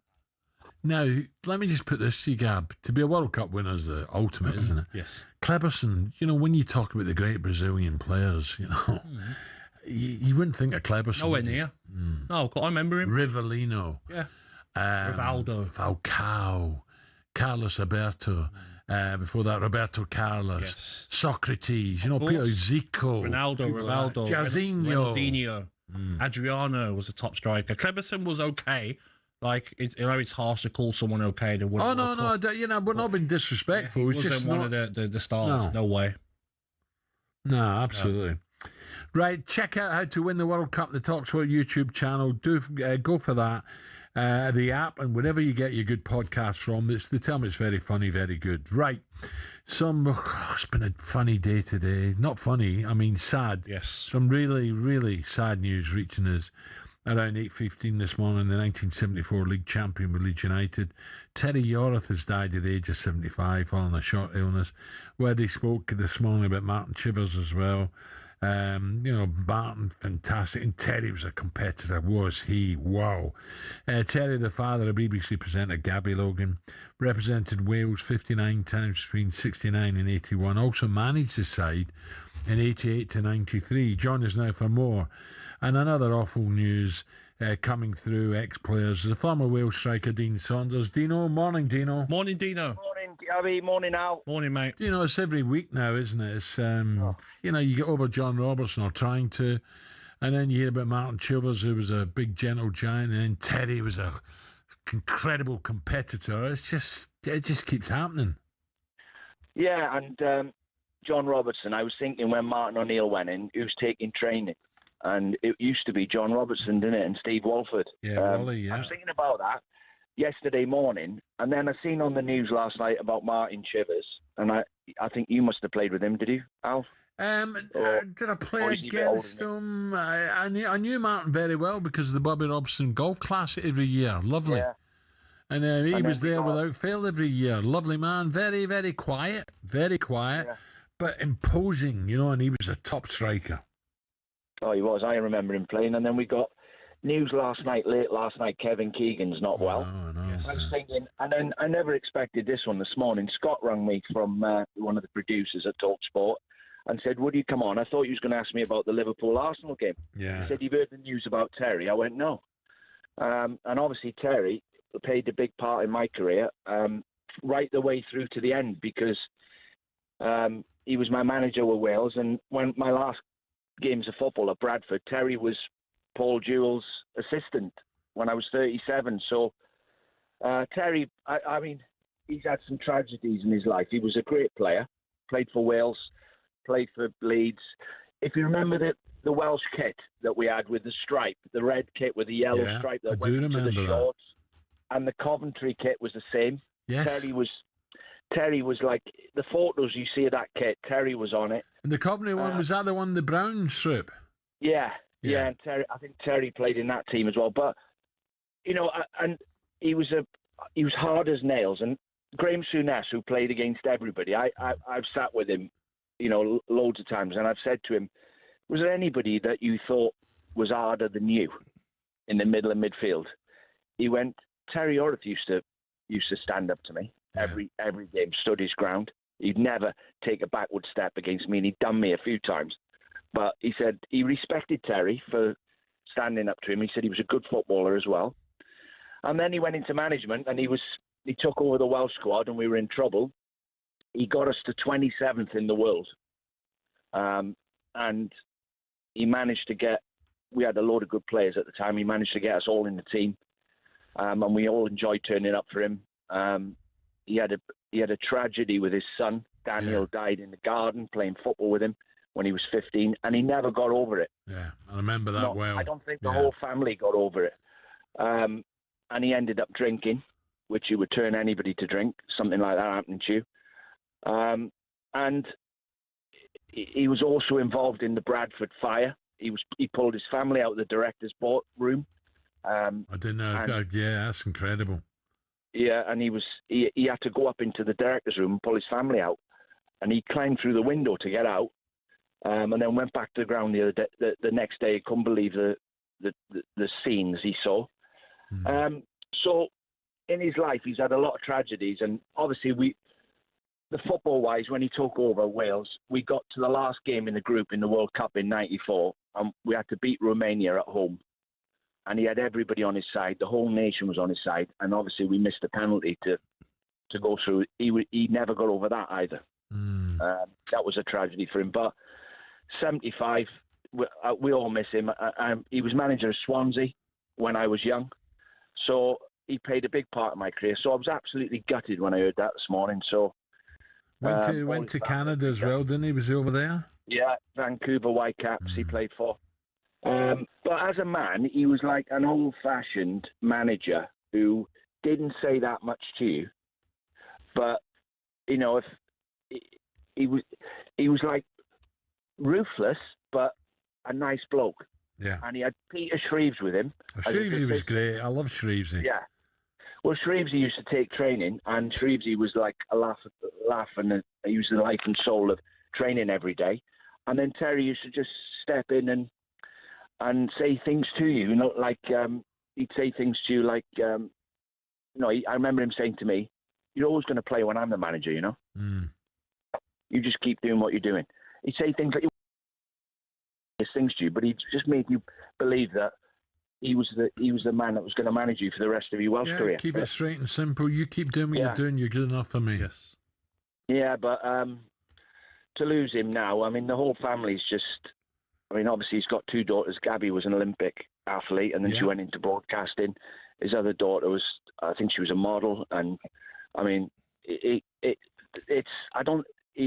Daniel died when he was 15 in the garden, dropped dead, and he had that sudden heart syndrome. I don't know what it was called. He's raised a lot of money over the years to try and help in that department, but I'm just, he had ups and downs in his life.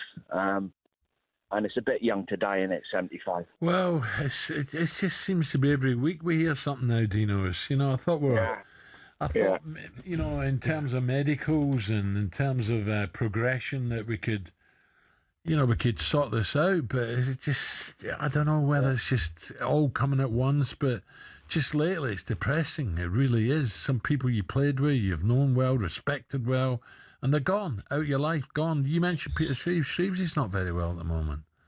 No, I know. It's horrible. It really is horrible. And Robbo, I can still see Robbo, John Robertson, you know, sitting away from games having a fag and a small glass of beer.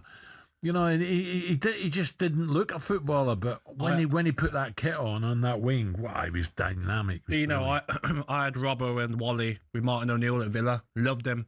Yeah. They used to get involved, old v young on a Friday, and I was like, whoa, Robbo, you can play, can't you? You know, we didn't know much about their playing careers. I was like, whoa, you can play, can't you, Robbo? He's like, can we do some research on me, mate? Yeah. You know, like how good a player he was. Great left foot, and he used to back foot dribbler, wasn't he? He used to drag it. Like Ryan Giggs was a front foot dribbler. Ryan Giggs used to push it out with his feet. He used to drag it with his back foot. So he'd drag it towards the byline, drag it, and as you stuck your leg out, he'd lift the ball over your foot. Yeah. He used to wait as well, Dino. After games, away games, we dropped Martin O'Neill to close to maybe on the way back from London to Wickham. And then Martin would get off at the services and his driver would be waiting. And then Robbo and Wally, happy days, have a fag at the front of the bus. Dino as well, we should mention, he's got a hell of a fight. He's a fighter anyway. He's a hell of a fight in his hands, Kevin Keegan. Yes. And we talked about Martin Chivers, you had Tosh and Keegan. Now, Gabby was asking me, I said, what a pairing they were. Well, yeah, Tosh, I remember playing, I was a kid at Swansea. He was my manager, Tosh, first manager. And he had to retire with a thigh. He had thigh problems. He kept pulling his thigh every time he played. That's why he retired, more or less. He was player manager at Swansea. And I played with him in the reserves against Barry Town in the Welsh Cup. Me and Toshak up front. I couldn't believe I was playing football with him. Yeah. And he scored 3 headers. I never forgot it, against Barry Town in the Welsh Cup. All 3 headers were like goal of the season. Back where they come from. But you had some headers above. If you go back to some of the great centre forwards, John Charles, Wyn Davis. Was it Wyn Davis, Newcastle? The Davis brothers. You had some headers of the ball, didn't you? Yeah. Do you know what? As we're talking now, Al, I was thinking about Terry Yorath as we were talking, and his team talks. On a lighter note, we played West Germany in Cardiff, and they had a ridiculous team. And we beat them 1-0. Ian Rush scored the winner. A long ball over the top. He races through and slots it past the keeper. And Terry Yorath's team talk before the game, we were lined up in the dressing room, ready to walk out. And he said, right, hands up, who's on a yellow card. So all the ones on yellow cards put their hand up. And Barry On didn't put his hand up. He said, Barry, have you not got a yellow card? He went, no. He went, good. So first chance you get, put one of their players in the stand and let's get the crowd behind us. Out you go. Yeah. That was his team talk. Who was in goal for West Germany? Sepp Maier? I can't. Do you know what? I can't remember. Who was there. But it was Christian Ziegler, Barry On put the worst challenge on. He should have been banned for life. On Christian Ziegler, but or maybe Maier was way before that. Mind you, Russia scoring. Russia. Anyway. Dino, look, I appreciate coming on, mate. I really do. This. I'm so sad when you have to talk about some great players that have just sadly passed. And we wish Kevin Keegan all the very, very best, of course. That's for sure. And as I said, he's a fighter and he will fight, no doubt about that. But it's sad. It's just not Tottenham at the moment. Not just on the pitch, off the pitch, some of the great old Tottenham players departing. So, and then our best wishes go to Gabby as well, that's for sure. Yes. Dino, nice one. Thank you, Dino. Coming up 9:45.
10 minutes before 10 o'clock on Talks, where right, our next guest has just landed in the studio, and I'm told he specialises in lifting the mood of those who need it.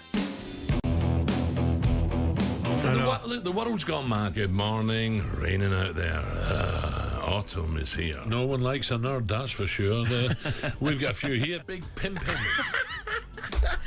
Pimpin'. Pimpin'. Pimpin'. You know what that means? Pimping. Pimpin'. A jug of pimpins, yeah. Total football.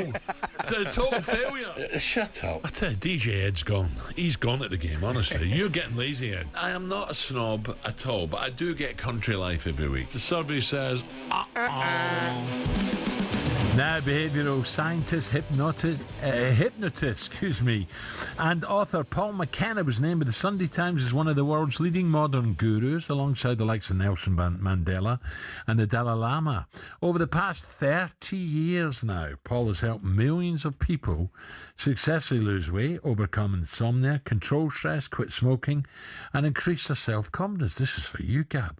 Including Hollywood stars, Olympic gold medalists, rock stars, leading business achievers and royalties. New revised book is out now. Change Your Life in 7 Days, a guide to success, happiness.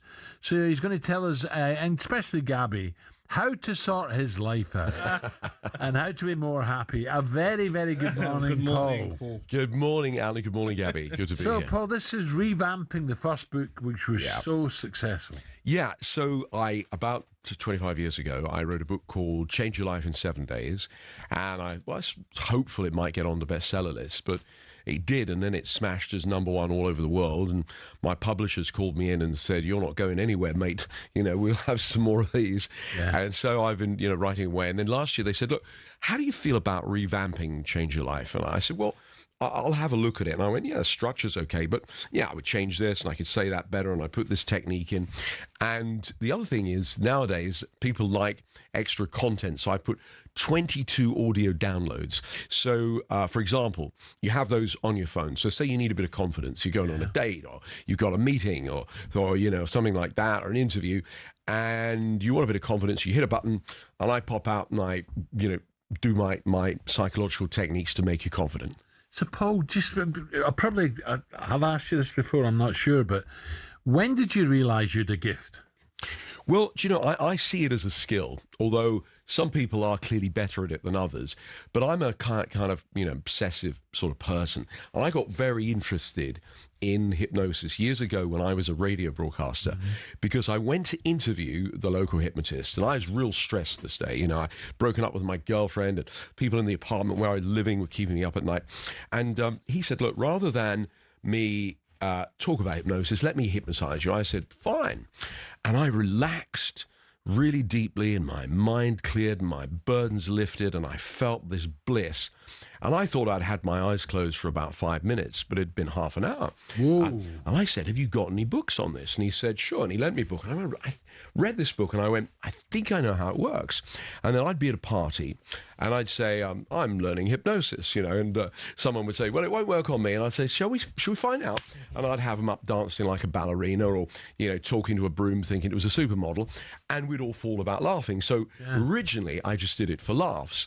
And then I realized that actually it's a fantastic therapy for helping people quit smoking and lose weight.